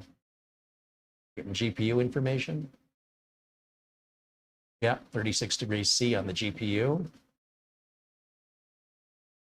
Apparently you can't read those megahertz of the GPU. It's missing something. Or the RPMs. GPU is not communicating with it. It's pulling 56 watts. Samuel Kowalski contributes $2. He says, keep up the fantastic work. Harry and Marlena. Planet Cryos contributes $5. He says, I just bought a mega pack of fireworks. I hope they're good. Well, nothing like setting your money on fire. Enjoy your fireworks. Go ahead and pull back a little bit so we can get an eyeful. No, I wasn't talking about the camera. Yeah. All right, and then there's in the front. It's so bright you can't really see the RGB of the fans. They're very well hidden. If we move those fans to the other side, it might be a little over the top, quite honestly. But see the RGB coming down off the video card? Can you get the fan? Yeah, get down, further down, further down. Look straight up with the camera. Further down, further down. Because that's where you want your RGB. Oh, you know what? The fans are at 0 RPM because they're not spinning. Okay, maybe it is communicating. All right, that's interesting. All right. Let's see. All right. Thank you, camera girl. I'm going to go back to the HDMI input. Let's see how our updates are doing. Ready? Yeah, you're good. Thank you. No more complaining. Oh, I'm still going to complain.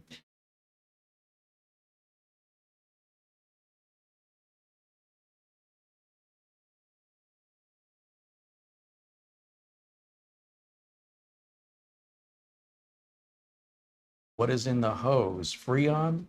I don't think it's running that cool. But yeah, at 5.1 gigahertz, you do make a point. It would be running pretty hot at that. I don't think our Thermaltake cooler was running this well. I know it's waiting on this, so let's just restart it anyway.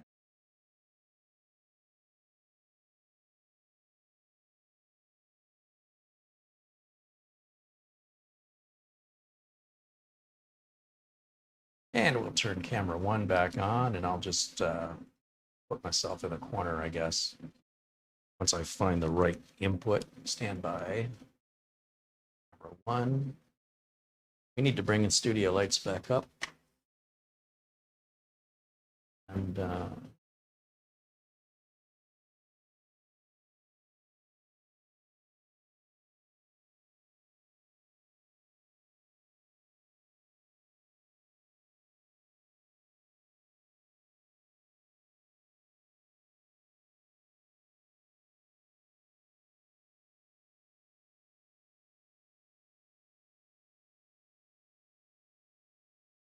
Old Man 55 says, I see the Intel software driver assistant icon in the system tray. Shows there's an item to be updated. Yeah, it's probably just the GPU. Not really using the Intel GPU here, so maybe it's a Wi-Fi driver. I'm not too worried about that. I think these updates from Microsoft are more important. We'll get to it in time. These fans are really loud, though.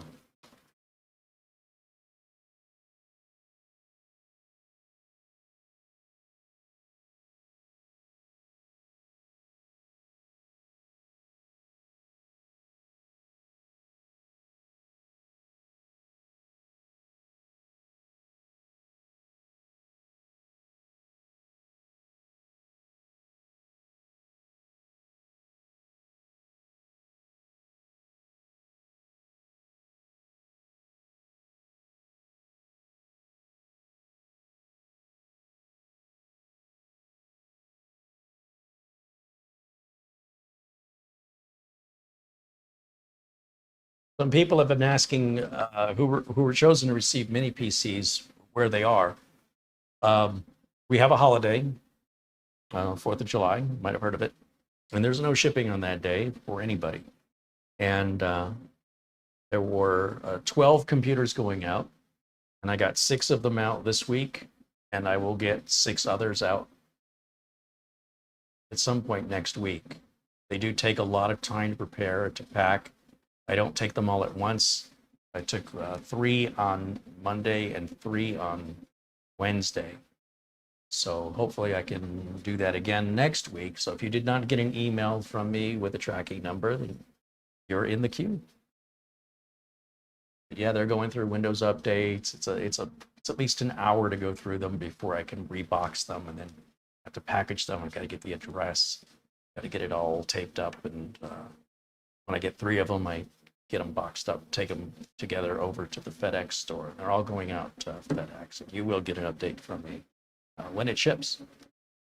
I would have liked to have taken all 12 at the same time and been done with it. Actually, 2 of them went through Amazon directly, which was nice.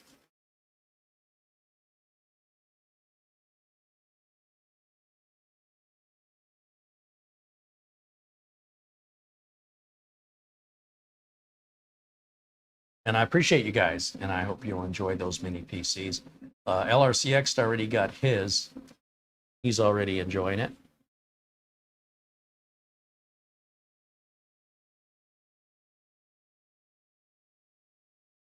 And the ones that went out via Amazon, those already arrived.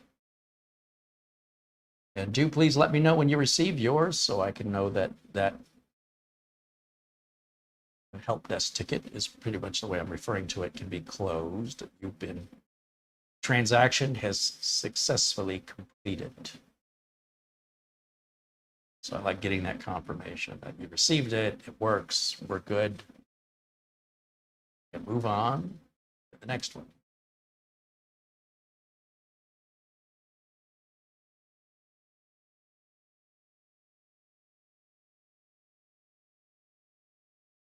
Bill Wickens says hello. Hey, Bill, thanks for joining us today.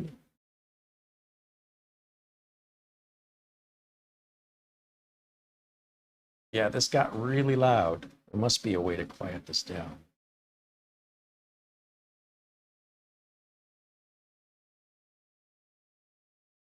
there any options in the Alseye software? Intel Arc and the Wi-Fi. I was right on both guesses. So, well, that's doing that. That's doing that.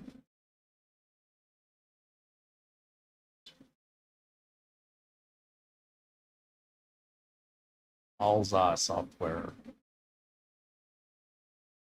Not that.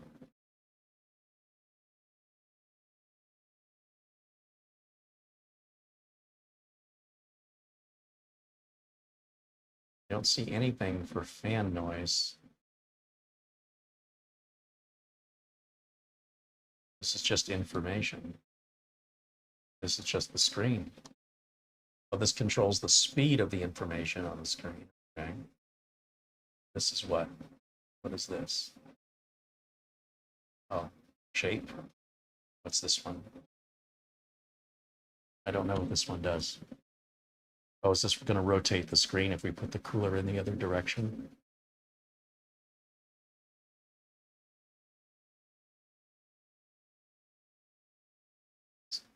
Doesn't seem to be doing anything at all. I don't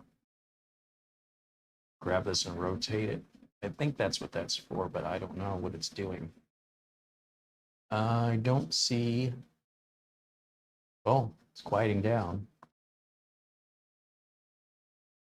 I don't see where you can choose fan noise. Sometimes they have, you know, silent performance, etc. Don't have that here.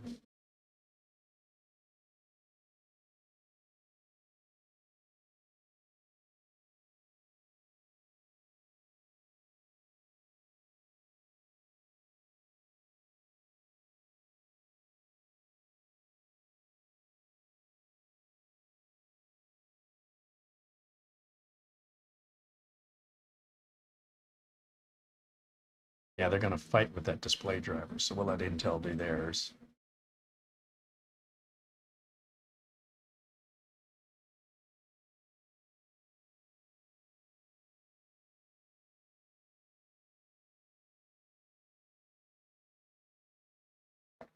Not impressed with the idle temp. Well, we're not really idling. That's the problem. We're installing these updates that these are some pretty serious updates that could take a lot of processing power. So that's not idle, just so you know. When I called it an idle temp, that was wrong of me. Michael Dane wants to know, what was the model of the Thermaltake all-in-one? Fair question. Let me look at my Amazon purchase history and see if I can find that information. You want to know what to avoid?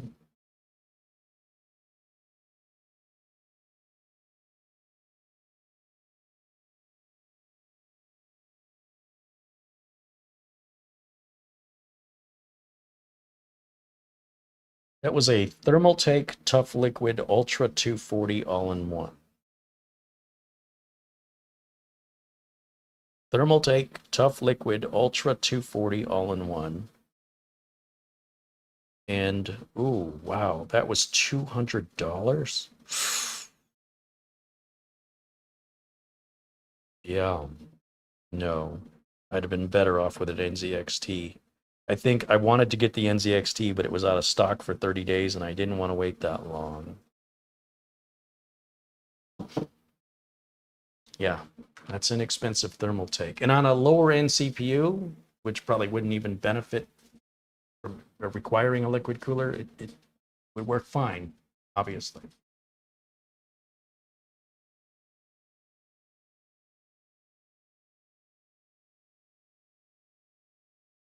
Or maybe there's a situation where I got the wrong standoffs put on it. I suppose that's possible. I've got all the spare parts in the motherboard box over here on the counter.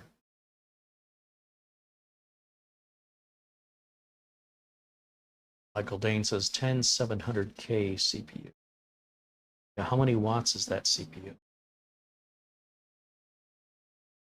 This is a 13600K we're using.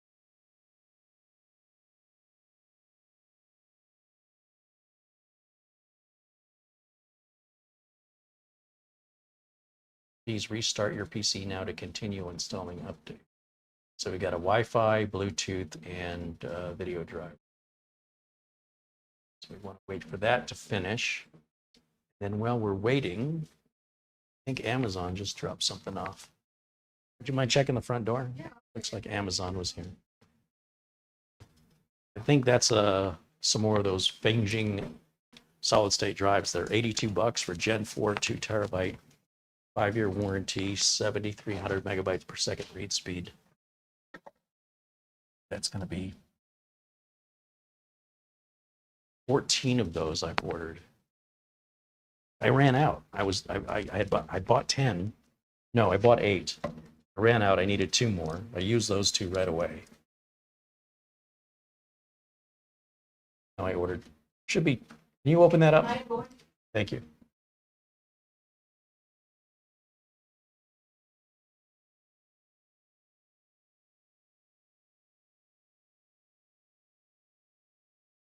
Yep, Beijing's, right? Perfect. Now I got spares because I got some mini PCs coming and I might need to.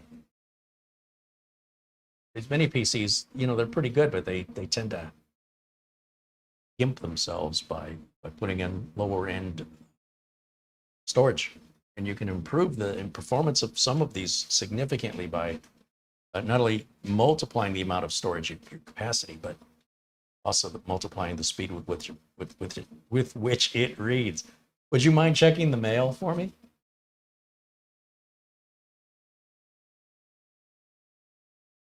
Michael Dane says a 95 watt processor. Oh, I think it'd probably be just fine, Michael. If it's 95 watts, I think it'd be fine.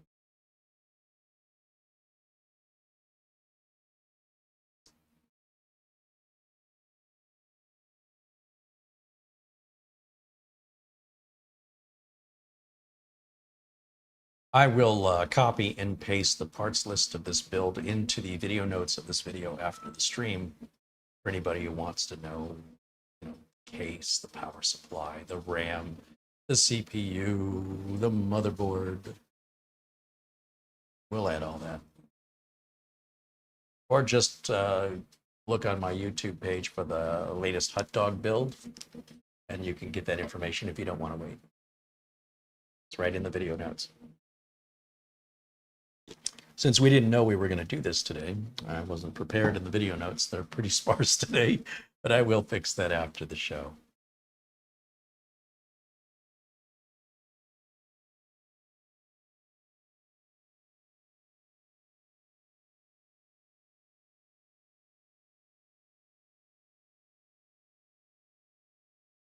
Anything?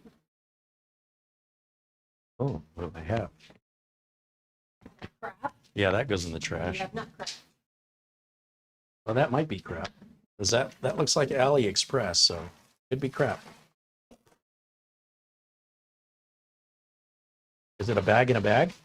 It's a couple of bags, and oh, those are M.2 coolers. I might have gone a little over the top with ordering M.2 coolers. I think I have more coolers than I have M.2 drives at this point, and I think they're all probably a waste of money.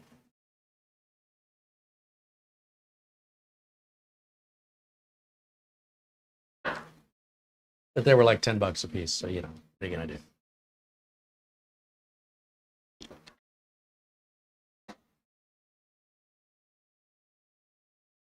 LS says, I tried to update the graphics driver on my Ace Magician. And yes, if you are using an OEM computer, the Intel driver assistant, or even AMD's drivers may not recognize. You may have to go to the manufacturer of that device for updated drivers.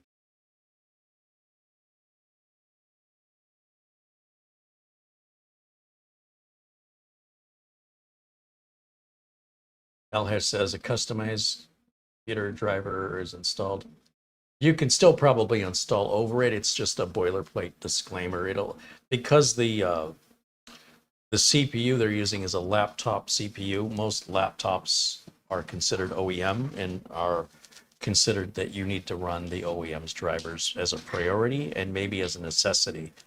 However, you can probably just ignore that boilerplate message, and I think the Intel driver will install and work without any problems. It's just a CYI kind of thing. It's a corporate boilerplate legal liability disclaimer. Carrie, do you have any more subscribers? I don't know what you mean. You can see the number of subscribers I have right on the screen.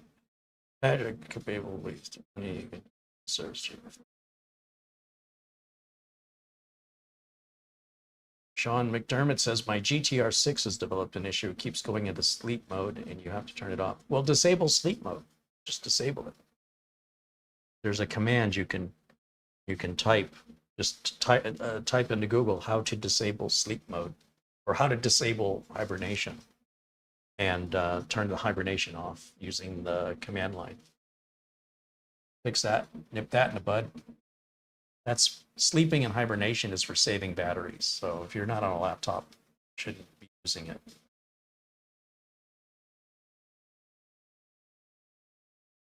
Usually problems from wake and sleep occur from video drivers, just so you know. Source of the problem is likely a video driver. So reinstall your video drivers or look for new video drivers. That'll probably make that problem go. It's been that way since sleep mode was invented. I've never seen it fixed. Hence, don't like it, don't recommend it, and don't use it unless you have to. And that's with if you're trying to preserve battery life on a laptop and you're traveling.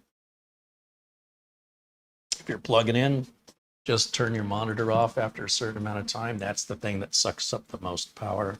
Leave everything else alone. Don't have the power drive. You have to go into advanced power settings. Don't disable anything else. You can set your minimum processor state to 5%, something like that. But everything else, I would disable it. No hard drive, sleeping, no sleeping.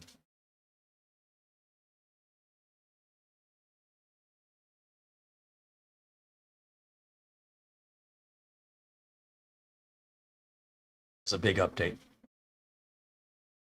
It's a fast computer, so this update's taking this long. It'll give you an idea of how big of an update or how intrusive, how intensive of an update it is.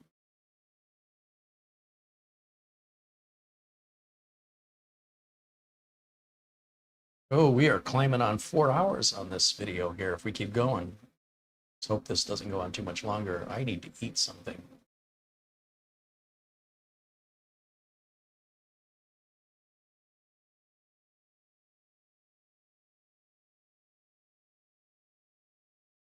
Douglas Burchell said it's a beautiful case. Yeah, again, I bought it as on a whim. It's a joke, and it really turned out to be much nicer and much easier to work in and much bigger than I thought it was going to be. I was impressed. Not what I thought I was getting.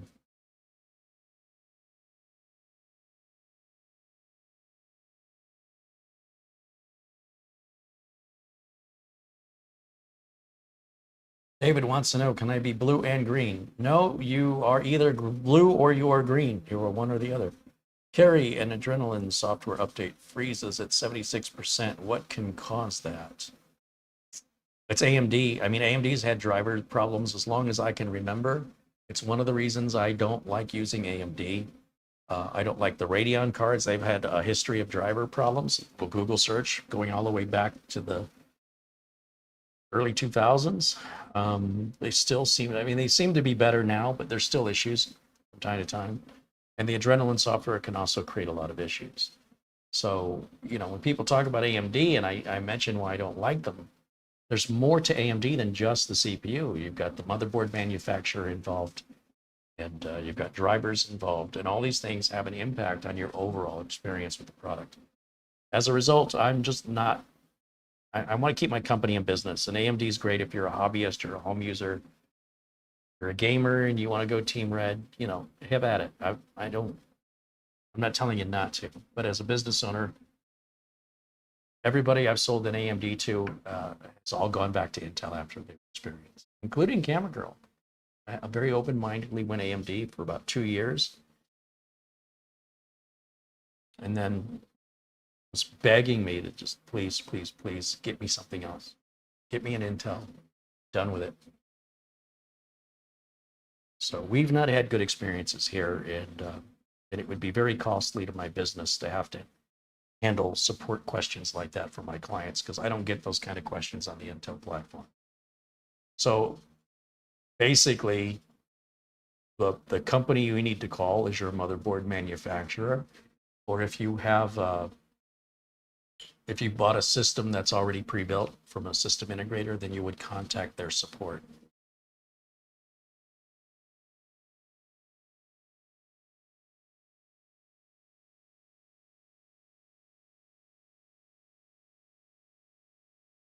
GW said I've not installed the new Intel graphics driver for my Camrui due to the boilerplate danger OEM message. Yeah, that's fine. It's fine. I don't know that you're going to see much difference in your video driver on that. These aren't gaming machines. Those drivers really don't do a lot. I tell you, I do install the video drivers on all the mini PCs direct from Intel. And I've never, ever, ever had a problem. But you do you. Can I do this now, or is it still wanting a reboot? No, we just rebooted, right?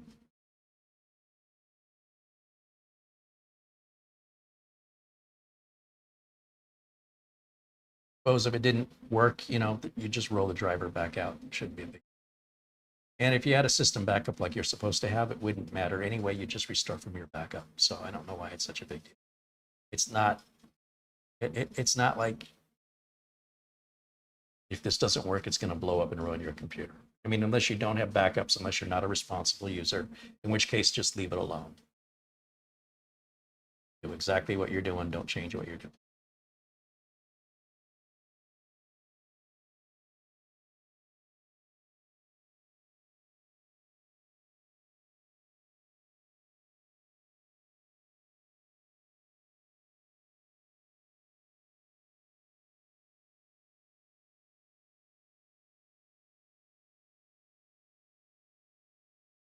Two available.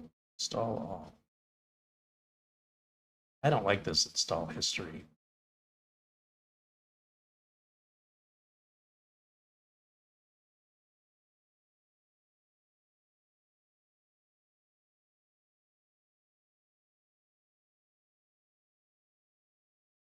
Yeah, you can go back in the hot dog video history if you want to see how that Thermaltake cooler performed and why I was disappointed with it. In installation, 3. Start.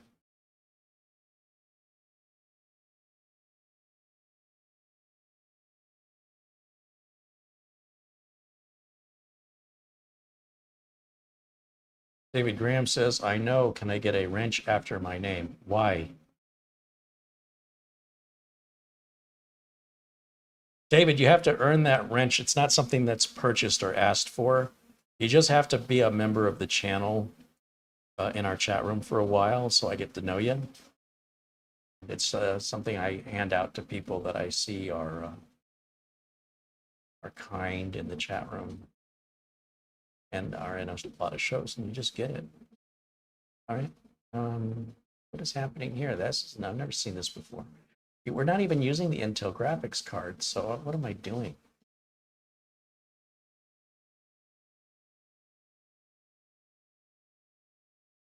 This one I want. It's our Bluetooth driver. It's easy.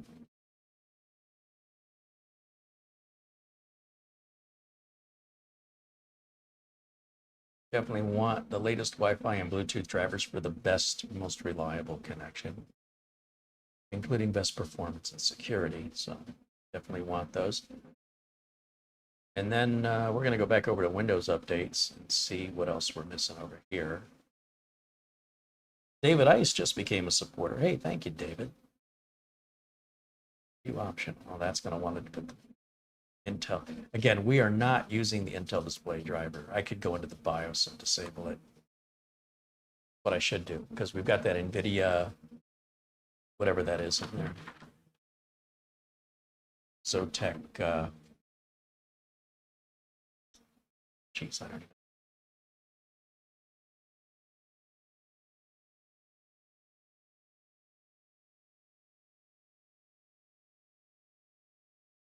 2080 Ti. Oh, it's pretty impressive, actually. Yeah, we need to disable that because that's just annoying. No reason to be updating drivers on a card we're not using. And if I need it for diagnosing, I just go back in the BIOS and turn it back on. It won't matter to me if it's got the latest drivers or not when I'm diagnosing. That only matters if you're relying on it day to day and you want the best performance, reliability, and security and features.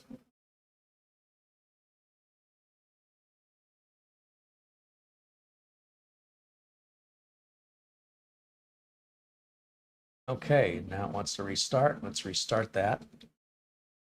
And we then should be able to go Prime 95 and see what this bad boy is going to do on our torture test. And then finally be able to wrap this video up. So we should be done here in the next 20 minutes. And then with goodbyes and everything, it'll be 5 o'clock my time, 8 o'clock Eastern. That was a long show. But hey, it's Friday. And it's the last day of June. So why not?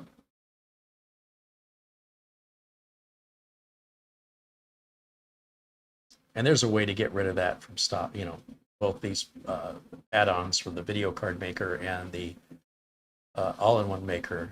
You can set that so they won't keep bugging us. All right, so we should still have Prime 95 on here. And HW info, which has probably been updated, but we'll be fine. Yes, it's the same version. Sensors only. Start that. What's that? Yeah, there's a new version. I got it. And where's our temps? There's our temps. So that's our idles. Our idles pretty much where you'd expect it to be in the 30s. That's really good. Got no complaints there. As for Prime 95, let's go ahead and start the test. You'll see these temps immediately start to rise. And I'm going to start my stopwatch, and we'll let that run for 20 minutes and see how it does.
Old Man 55 said those updates look like a torture test to me. In a way, they are kind of a good way to burn a machine in, right? You go and get those updates manually and install them the way the home user would, and they do install properly without any problems. That's a good way to test the system before selling it. They can be pretty intense.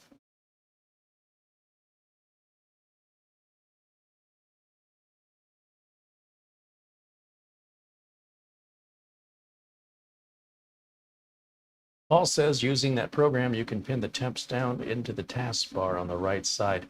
Yeah, I'm not really interested in that. I'm looking at a lot more information on the screen, which is why you saw me extend it. Also, there's a little clock running down here at the bottom. And I don't want people to run their temps in their system tray like they're some kind of obsessed freak. I mean, what else do you do that in your life with? It's ridiculous. It's unacceptable. It's an unreasonable behavior, and it's not mentally healthy. I think if you're running these diagnostics, you're doing it either to fix a problem or to verify that you're not going to have a problem. To continually monitor temps, I think is mentally unhealthy, and I don't recommend it for your own sanity. I don't think you monitor temps like that on anything else in your life, and I think there's a reason for that. What temp is your refrigerator at right now? Can you tell me? My refrigerator will tell me if I push a button, but it doesn't just show it to me all the time. And what do I care if it's 1 degree off one way or the other? Who cares? Just anxiety. It's all it is. And ironically, you're consuming resources running your resource monitors. So enjoy your computer. Use it. You know, play games, do work, do what you need to do. Using it as a monitoring tool to monitor itself, sort of like a snake eating its own tail. It doesn't make any sense to me. Can't get behind it. Terrell Cochran says the only thing I monitor temps on is my smoker. Yeah, I mean, if you had a candy thermometer and you're cooking, you know what I mean? You want to prevent a fire. That solves anxiety. It doesn't create it.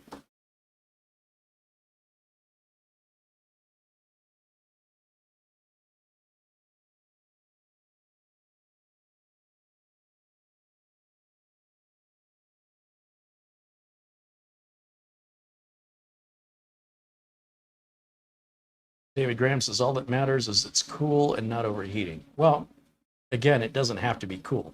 It has to be within its normal operating range of allowable temperatures. There's a low end and a high end. As long as you're within those two parameters, it's running the way it's designed to run. There's no further work necessary, needed. No money needs to be spent. No time needs to be spent. And no energy thinking about it needs to be spent.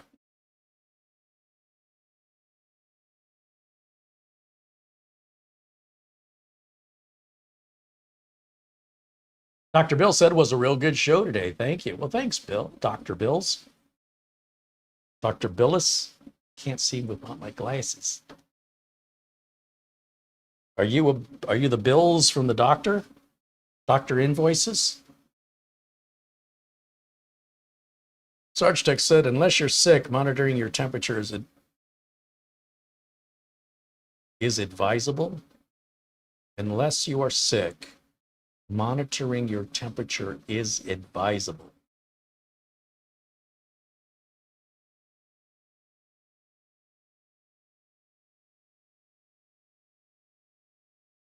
Unless you're sick, monitoring your temperature is not advisable. I think it's what did you leave a word out of there?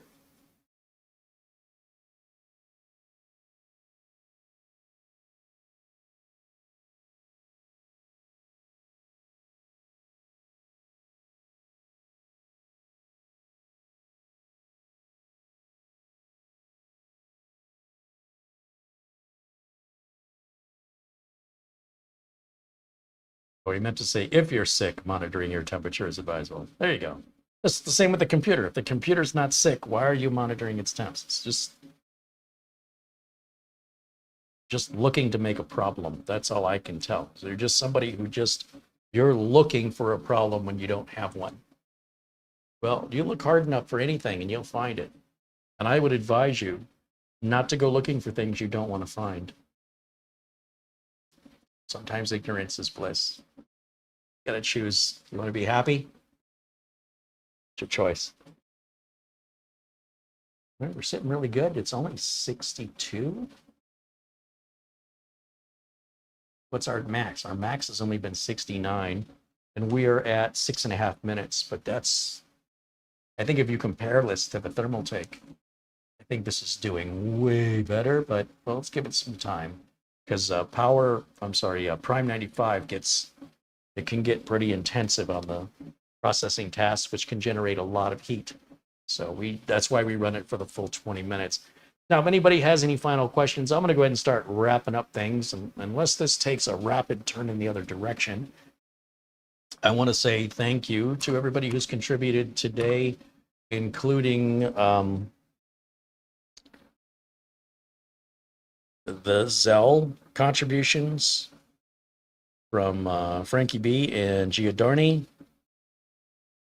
and the PayPal contributions from Gary Boyd and Nicholas Caffrey, and the Amazon gift card from Sarge Tech. And with regards to the super chat contributions, I want to shout out a thank you again for people that make these videos possible. I want to thank the folks at Alseye for sending us this unit so we could be the first to have one and the first to review it.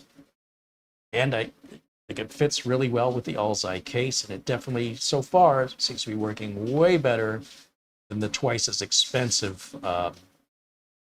Was it twice as much money for that darn thermal take? I don't know. The thermal take was more money regardless of how much more. And where's my list of contributors in Super Chat?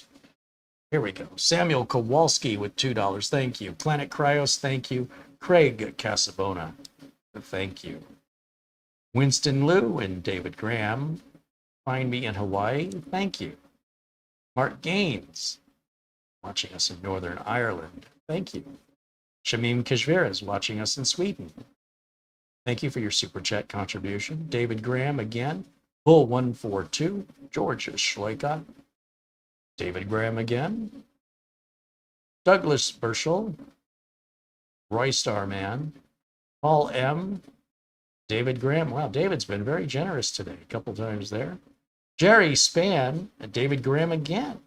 I didn't notice how many times David Graham has contributed. Very generous today. Thank you, David. Ian Gooch, watching us from London. Alan Lindas from here in Arizona. Jeremy the Red, Planet Cryos, Dan Cooper. Paul M. again, Richard Palmentier, and Thomas Backenstow. Mark Baggett, Planet Cryos again. Our good friend Buster in Scotland, Peter Laycock, thank you as always. I am forever indebted to you. Paul O'Brien, thank you for your contribution as well. Paul, I think, is joining us from Ireland as well. A couple of viewers, Mark Gaines in Northern Ireland. Paul O'Brien, I think, is in just Ireland. Peter Laycock in Scotland. We've got a few other viewers in Scotland as well. Our viewers in Australia, New Zealand, Canada, Norway, Sweden. Thank you guys so much. Worldwide live show. Thank you for helping make this show go international. Appreciate each and every one of you. And much of this content would not be possible without all of the contributors. So I hope that those who don't or can't contribute at least have some appreciation and respect for those of you who do, because it's because of you all the other people get to watch for free. So I thank you for that. And the true to all my supporters as well, the supporters go above and beyond. They're contributing $9.99 a month, and in return for that, I do special videos only for supporters. At the very least, every Monday at 1 o'clock, I do a live show strictly and only for supporters. Those shows are never made available to the public. And anytime you're a supporter, you can go back and see any shows you've missed. They're not really doing it for that reason. The support is like, I can't tell you what it means to me, and I thank you guys so much for it.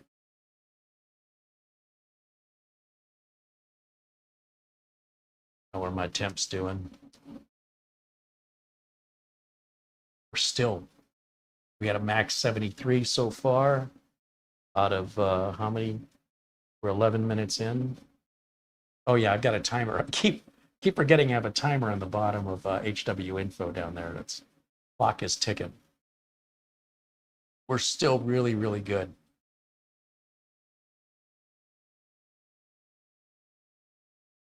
Old Man 55 says after 10 minutes, max temps at 73, but mostly in the 60s.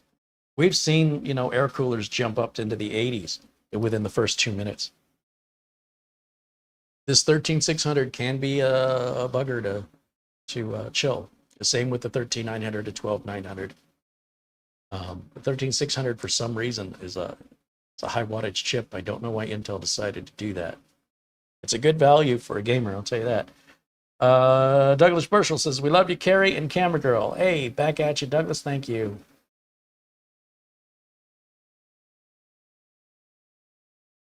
Paul O'Brien is in Ireland. Slancha Oystein joining us all the way from Norway. Thank you, Oystein, for joining us today. And thank you. Oystein had given a very generous contribution a couple days ago because I guess he's going to leave for a while on vacation and won't be here.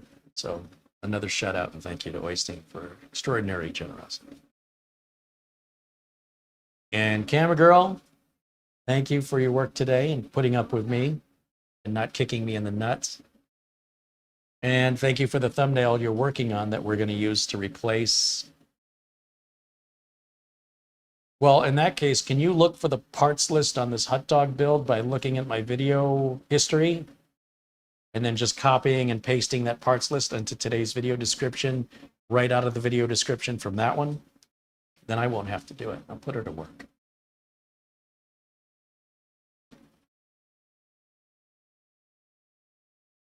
$13 Still haven't exceeded 73. We're doing really, really good.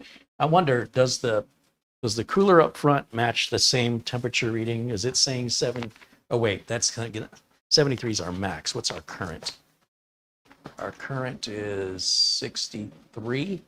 Is that right? 63? And what does the block say? Now I'm on the GPU setting now.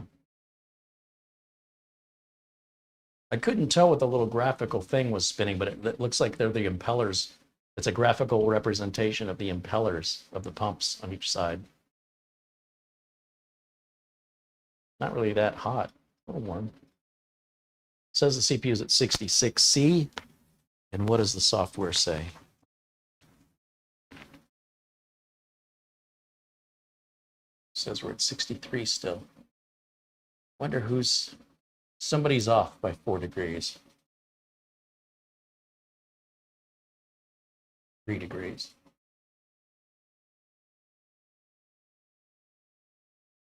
Seem to be bouncing around 62, 63.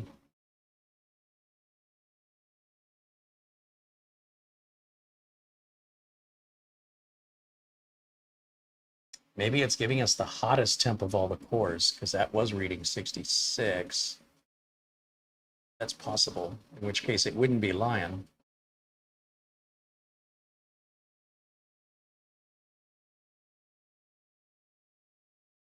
"15 minutes in.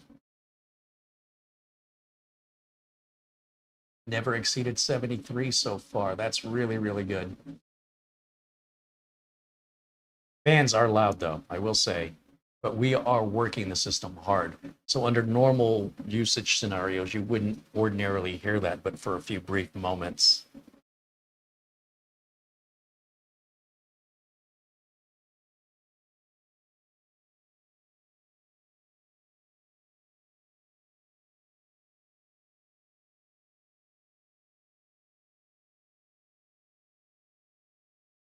Is this a pass or fail? Well, we have to wait for the end of the test, right? Isn't that usually how we evaluate things, is we wait to see how they complete the test first?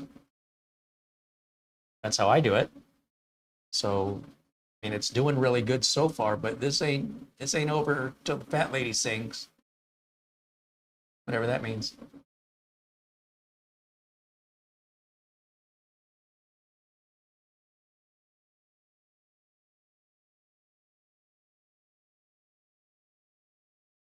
Joe says he's got 2 Windows machines that were working perfectly fine, and now they get connection timeout errors. Oh, yeah, if you've got network switches, network routers, cable modem, all that stuff routinely has to be unplugged, leave it off for 1 full minute, and then plug it back in again, let it reinitialize after about 2 more minutes, and then you'll be fine. Also, if you have any small pets or rodents that could be chewing through wires, do check your wire conditions. The hot dog build doesn't link the motherboard. Do we not have the motherboard listed in the... We don't? Interesting. You don't see the motherboard in that parts list. That's weird. All right, well, thank you for letting me know that, making me aware of it. The motherboard's just right here. The whole time it's been on display, the box. I don't know if you can see it. It's this box with all this writing on it that tells you exactly what the motherboard is. It's been there the whole time. So, not a mystery, man.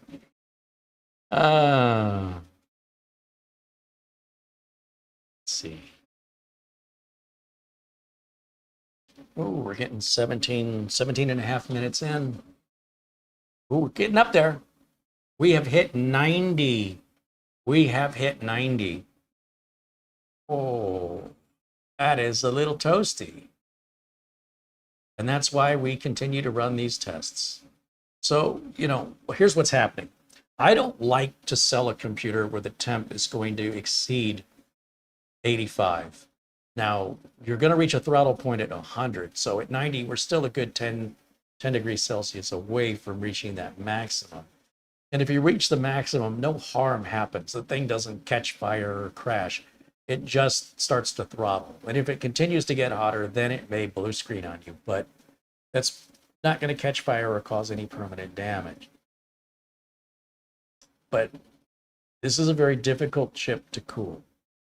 And it may be possible if I change those standoffs off to the 1700 ones that it makes a difference, but I don't think it will, but maybe I'll try it. Because we still have another minute to go on the test. And hitting 90, it was so promising for so long, and then kind of lost it. That's unfortunate.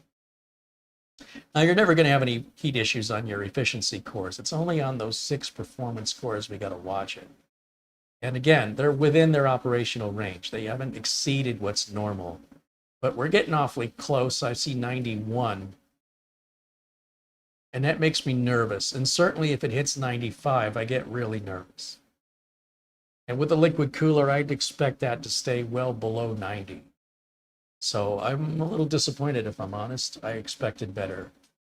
But if I've installed it incorrectly, that'll be on me. And I will need to change the standoffs and try again. And just from my experience in this industry and all the years I've been doing this, I'll be surprised if that's going to make a 6-degree difference.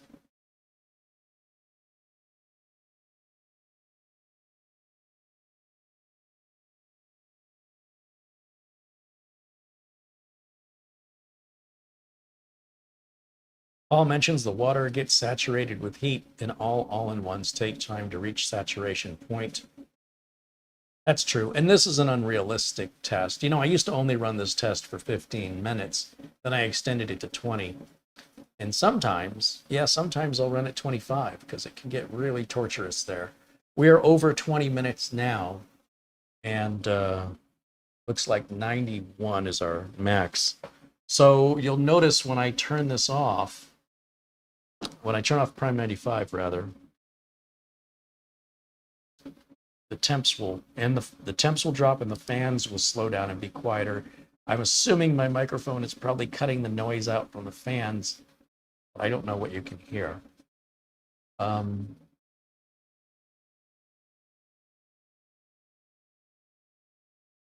Yeah, there we go.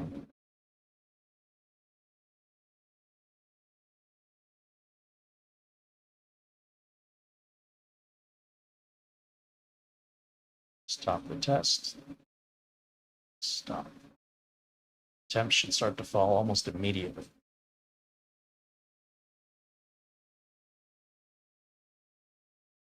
So we're down to 80. We dropped 11 degrees and we just dropped 40 degrees. Holy cow, we just dropped the temperature more than in half within seconds of stopping that test.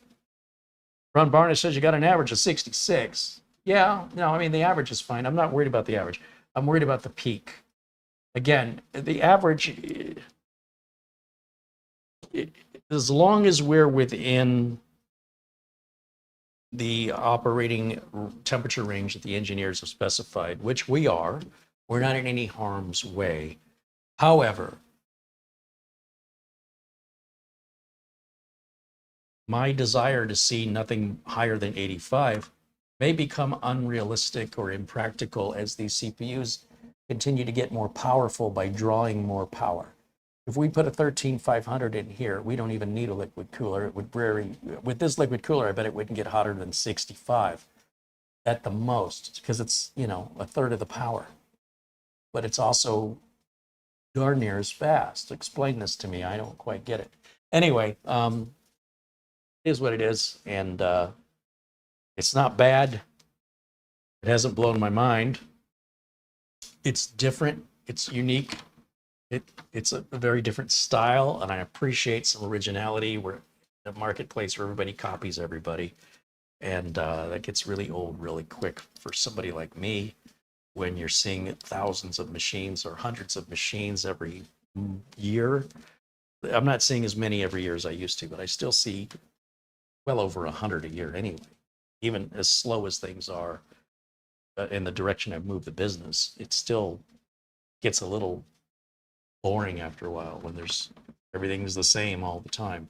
So this cooler is very different. It doesn't look like anything else out there. I would like to see the installation method improved, and I'd like to see the thermal compound either, look, just don't even include it. I would have been less upset if you didn't even include the thermal compound, or do what manufacturers like Corsair and Intel do and put the pre-applied thermal compound onto the cold plate, or just tell users you got to get your own thermal compound, or do something about it. That's not good.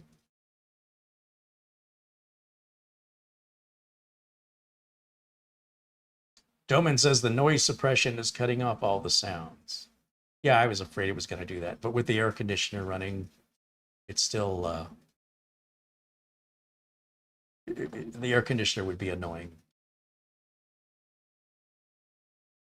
So that's going to be our Alseye build. Like I said, I think I will move the fans to the other side on the radiator so we can see them, because you can't see them at all. And then pull this lock back off with the socket 1700 standoffs on it, just because my OCD requires me to do it. And then I'll run the test again. And if I'm happy with it, I'll start doing cable management. And the machine will be available for sale if you're interested in it. It's not going to be cheap. This is a $2,000 computer all day long. It's actually probably a $2,500 computer, but if you're interested, reach out, talk to me.